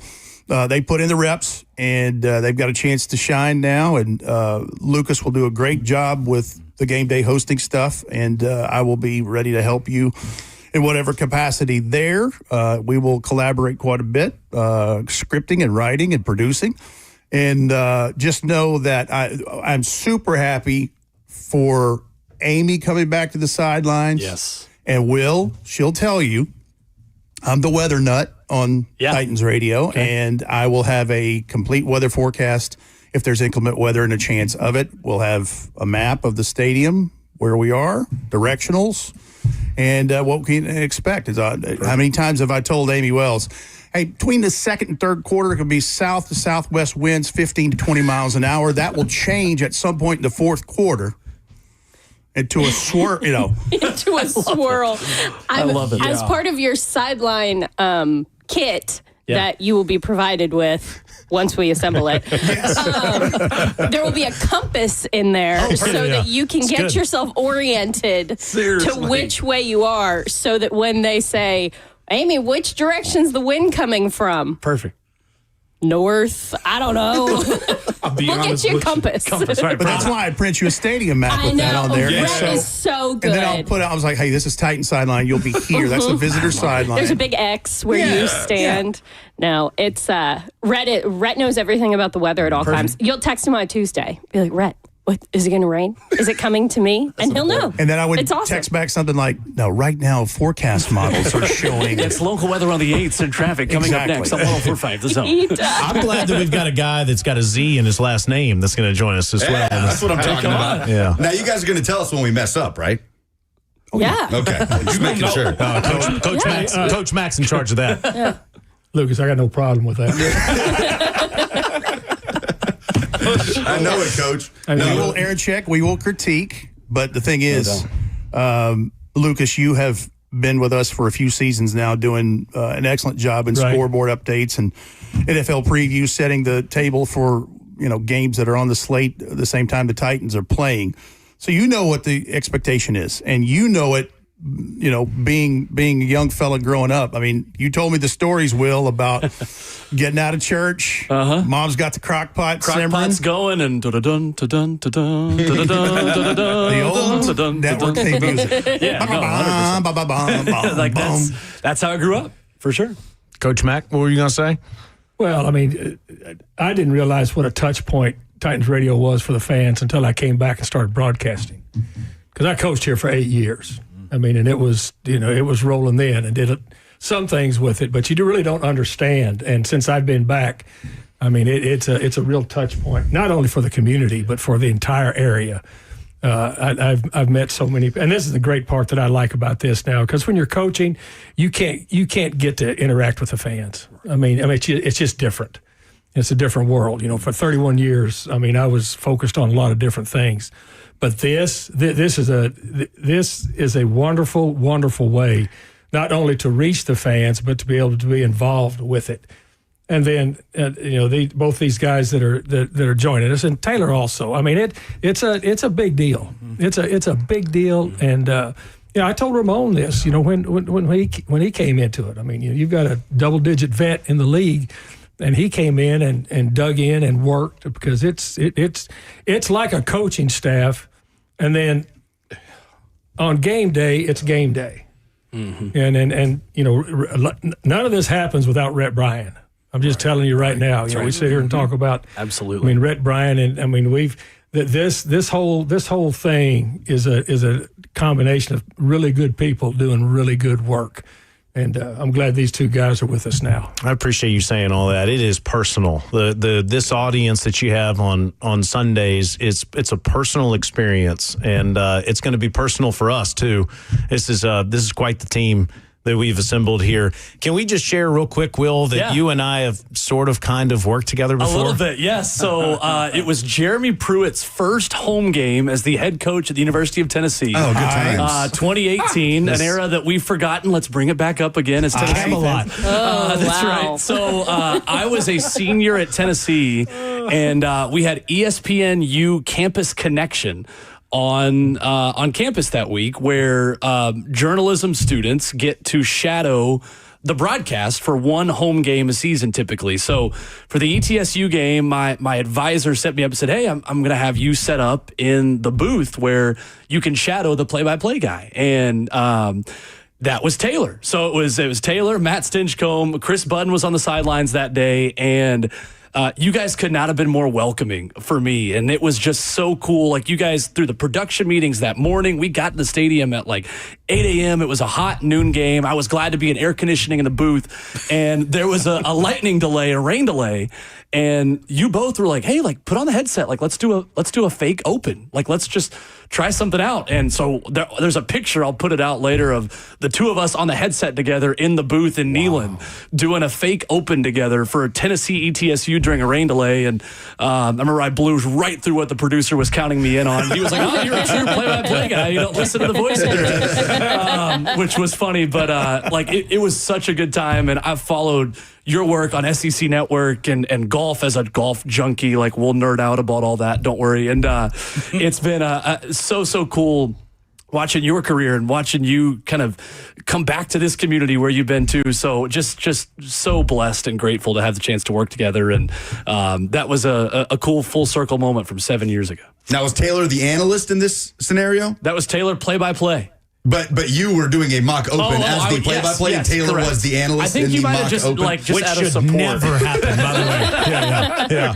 I should never be the analyst. That's Coach Mack's job. But yeah, when we're faking it, maybe if we're doing some sort of mock broadcast, but with the real deal, to have this team and all the places everybody's going to be on Sundays is something real special. Speaking of golf, I mean, here in a little while, I'm going to get on a plane and go watch the U.S. Open. I have to sign some papers so that I can live in Nashville. I'm going to do that in a few minutes. Nice. And then I'm going to go watch the U.S. Open, and I'm going to get more Coach Mack text messages this week from minicamp. And then I'm here starting next week, which I can't wait for. Ramon, you're always going to be a big member of our family, but I'm wondering, I don't know how much time we have left in this segment. We don't care. This is our show now. We're good. 7 minutes. We're good to go. I was wondering, and Ramon, you come back for drafts, you come back whenever you want. Whenever y'all need me. But I was wondering, maybe you should take an on-air live picture. We'll just go all assemble next to Will and Lucas, and you take an on-air picture of the Titans radio network team. I like it. I love people who let's go. think to catch moments. Wow, a lot. We're doing this now. You're saying no. We'll do it. I'm Moan. Wow. This is your play-by-play hat now. I know. All I'm telling you is everybody's moving over to the left side of the studio. I have my camera available. The narration. Play-by-play, Ramon. This is awesome. Do I go portrait mode right here too? Yes, and up high. Whatever you want. Amy set up. That's a picture right there. Rhett, see your head. Move over towards Lucas a little. There it is. There. Let me get closer. That's a shot. I love it. That's a shot. No, that's a good idea. Thank you. That is a shot, baby. That was awesome. Yes. Taylor, that's how you do it, man. Like, what are rules? They're made to be broken, man. No enforcers in here right now, so we're good. We're making memories. Yes, This is it. 100%. Making and capturing memories. I'll tell you something else, too. Speaking of memories, making future ones with the group that we have assembled here. And as it pertains to Will and to Lucas, who have grown up with the Titans, as Will so nicely put it earlier, they share a passion of mine and all of us, really, of telling the stories of these young men that have a nameplate on the back of their two-tone blue jersey. And whatever that looks like. Sometimes it's triumph, sometimes it's tragedy, sometimes it's both. But that's the thing that Titans radio listeners and Titans fans gather. The story that you and Mac will tell, but the stories behind those guys who are making those plays. And that's the essence of what we're here for, in my opinion, because they're never immune to life's problems. And, again, triumph and tragedy. They've seen it all. And there's some guys that have seen both of those things and seen some adversity. And I'm excited to be able for us to collaborate and tell these stories collectively. We're just excited to get thrown into the fire, man. Like Cam Ward going to altitude to play that Broncos defense in week 1. Like Will at altitude on the sideline. I imagine there will be some pointers from Amy. The difficulty level is not quite as high. Yeah. But as long as you're mile high as far as the location, not the other way. I don't know. The last time we were in that stadium, it was COVID. It was bizarre. It was the craziest game of my life. Yeah. And so I don't really know how normal games in that stadium work with fans and things like that. What do they call the area where you were? Moat. The moat. The That's moat. right. Yeah, that's right. That first row of seats. Monday night game, too. Yeah, it was part of a doubleheader. It was a Monday night game. We had to get our temperature taken. Mike Keith's temperature was 108 degrees, so we couldn't get in the stadium. We were standing in the sun. We were standing in the sun to wait to get our temperature taken. They didn't think it all the way through. Well, that was a very sensitive. That was a sensitive thing at that point. It was a very sensitive thing. Nobody really knew what they were doing. It was season COVID game. It was wild and crazy. But that's the PG version of that story. I know there is some semblance of time that we have to acknowledge here. Is that they had to bring somebody down with a walkie-talkie, and they just went, go. Just go. Because the thermometers where everybody was dead. Yeah. Because they were sitting out in the sun. And then we get inside the stadium, and it's Amy and I, because where do we go? Yeah. They put us in a elevator, a freight elevator. Goodness. I mean, one of those freight elevators. Yeah. Because they had no idea what they were doing, and we're looking at the guy, and we say, okay. And he says, just punch a floor. Door shuts. It's Amy and I in the elevator. Let's go. Elevator. And still the oddest thing, too, is here's Mile High basically empty. I think there might have been 500 people there, maybe. And you could hear the players yelling at each other during injury timeouts and things. They were yelling across the field at each other, You could hear guys chatting. talking smack. It was weird. So buckle up, Will. It's going to be fun. You're going to like it. Let's go beat the Denver Broncos is what I took out of that. I like it. I like it.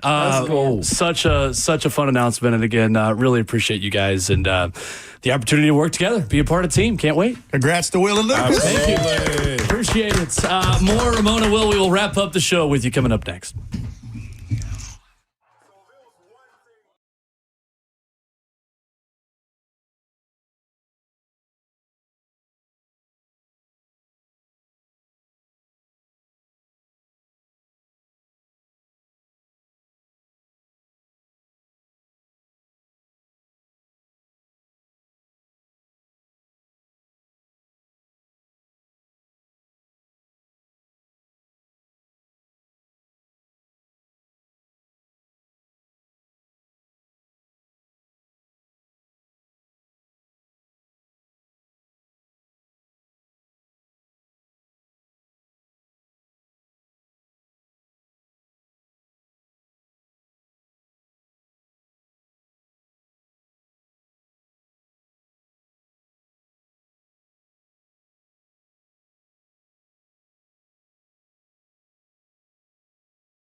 Ramon Will is brewed by Scooter's Coffee, wrapping up the show on this Tuesday morning. A fun show. Yeah. Appreciate Austin Price joining us in hour 3. Appreciate Lucas, Rhett, Coach Mac, Amy, Taylor Zarzer. Appreciate all of you for joining us. Cool morning. It was. That was cool. And Amy said I took a good picture, by the way. Yes, she did. Amy approved of Ramon's photography skills live on air. That is the headline of the day. Hey, listen, I got a wife, man. I got to know how to take pictures out here. Instagram husband, Ramon Foster. Straight up, dog. I need what when you get that. What were you thinking on this picture? Like, yeah, then you learn how to take good pictures. Angles. Well, Amy did guide me. Hey, higher, please, and thank you. I love it. But again, congrats to you, man. That was your moment. That was a super dope moment for you and Lucas, man. I know how big of a deal it is to you. My first tip for you: breeze through the schedule. See where you need some thick boots at. Yeah. All right, dry Footwear fit shirts. Gonna be important. If you are taking the trip to Tampa for the preseason, bro, I just left Florida. You hear me? The baby lizards and heat are real. Dinosaurs, okay. Baby dinosaurs and the humidity, especially in Tampa. Golly, you might as well be in a swimsuit or something, good to know. man. Or swimming trunks, man. Sure. Yes, but weather, I think you luck up some. Maybe. I was looking at the schedule while they were all in here. The Titans go to Cleveland in December, which will be a fun and unique challenge, but that's all right. That's part of it. Yeah. But I love it. I'm excited. The travel schedule, though, is nice. I'm excited with you. The Denver trip will be super cool. Obviously, nothing changing with our show here on Ramon and Will, and only going to add to some of the conversations we're going to be able to have, the experiences, and having you in the Vol Network booth on Saturdays, and being just blessed and fortunate to spend time with Titans Radio on Sundays. Yeah. We're going to have people covered here in the city of Nashville on the two major teams here on this station and in this city, and the SEC and the NFL beyond it. It is only up from here for Ramon and Will, and we're excited. Man, head down, keep grinding, man. That's what it's about. It's about the team, and absolutely. No doubt. This team and that team, my two radio families that I'm just blessed to be a part of. That's super dope, man. And again, you know how it goes. Everybody eats, man, when it comes down to it.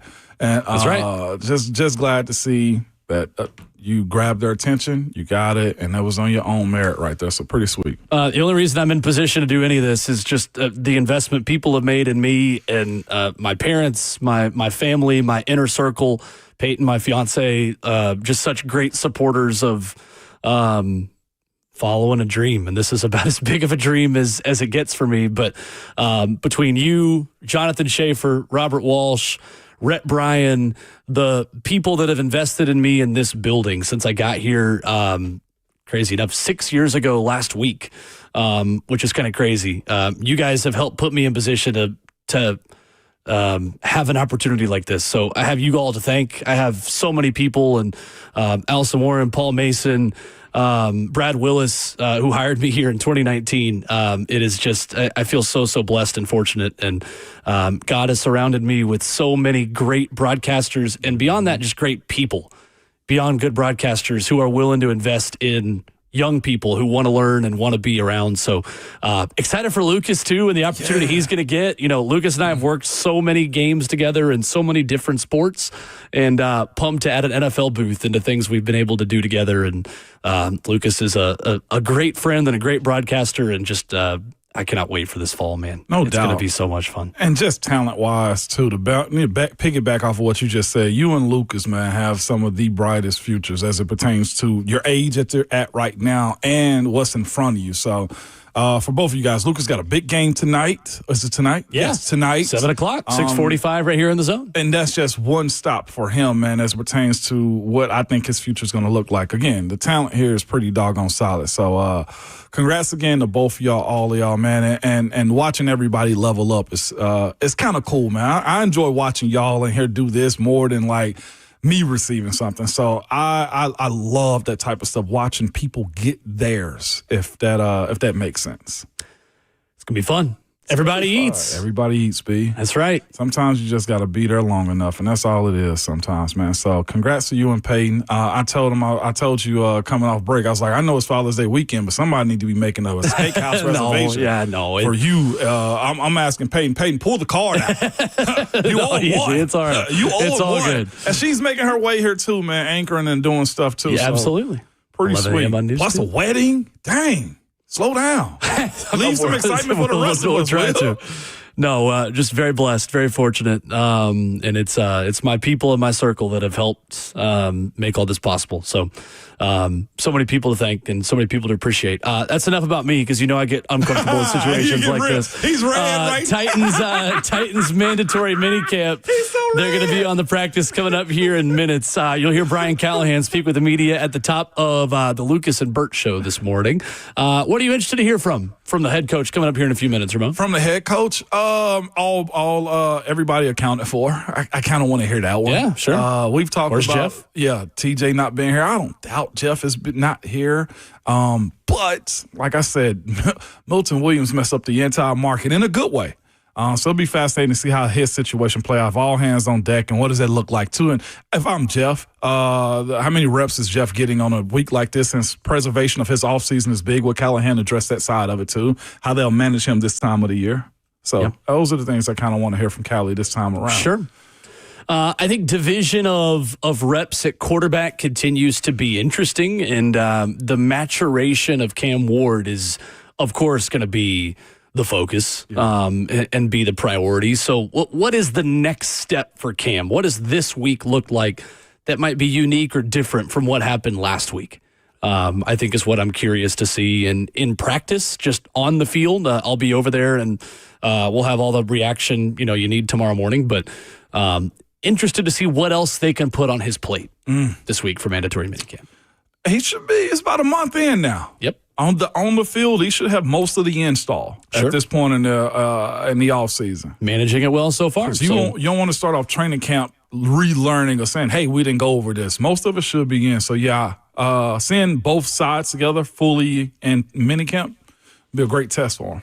The final week of NFL football before the summer break. Mandatory minicamp is here. Full reaction for you coming up tomorrow morning here on the show.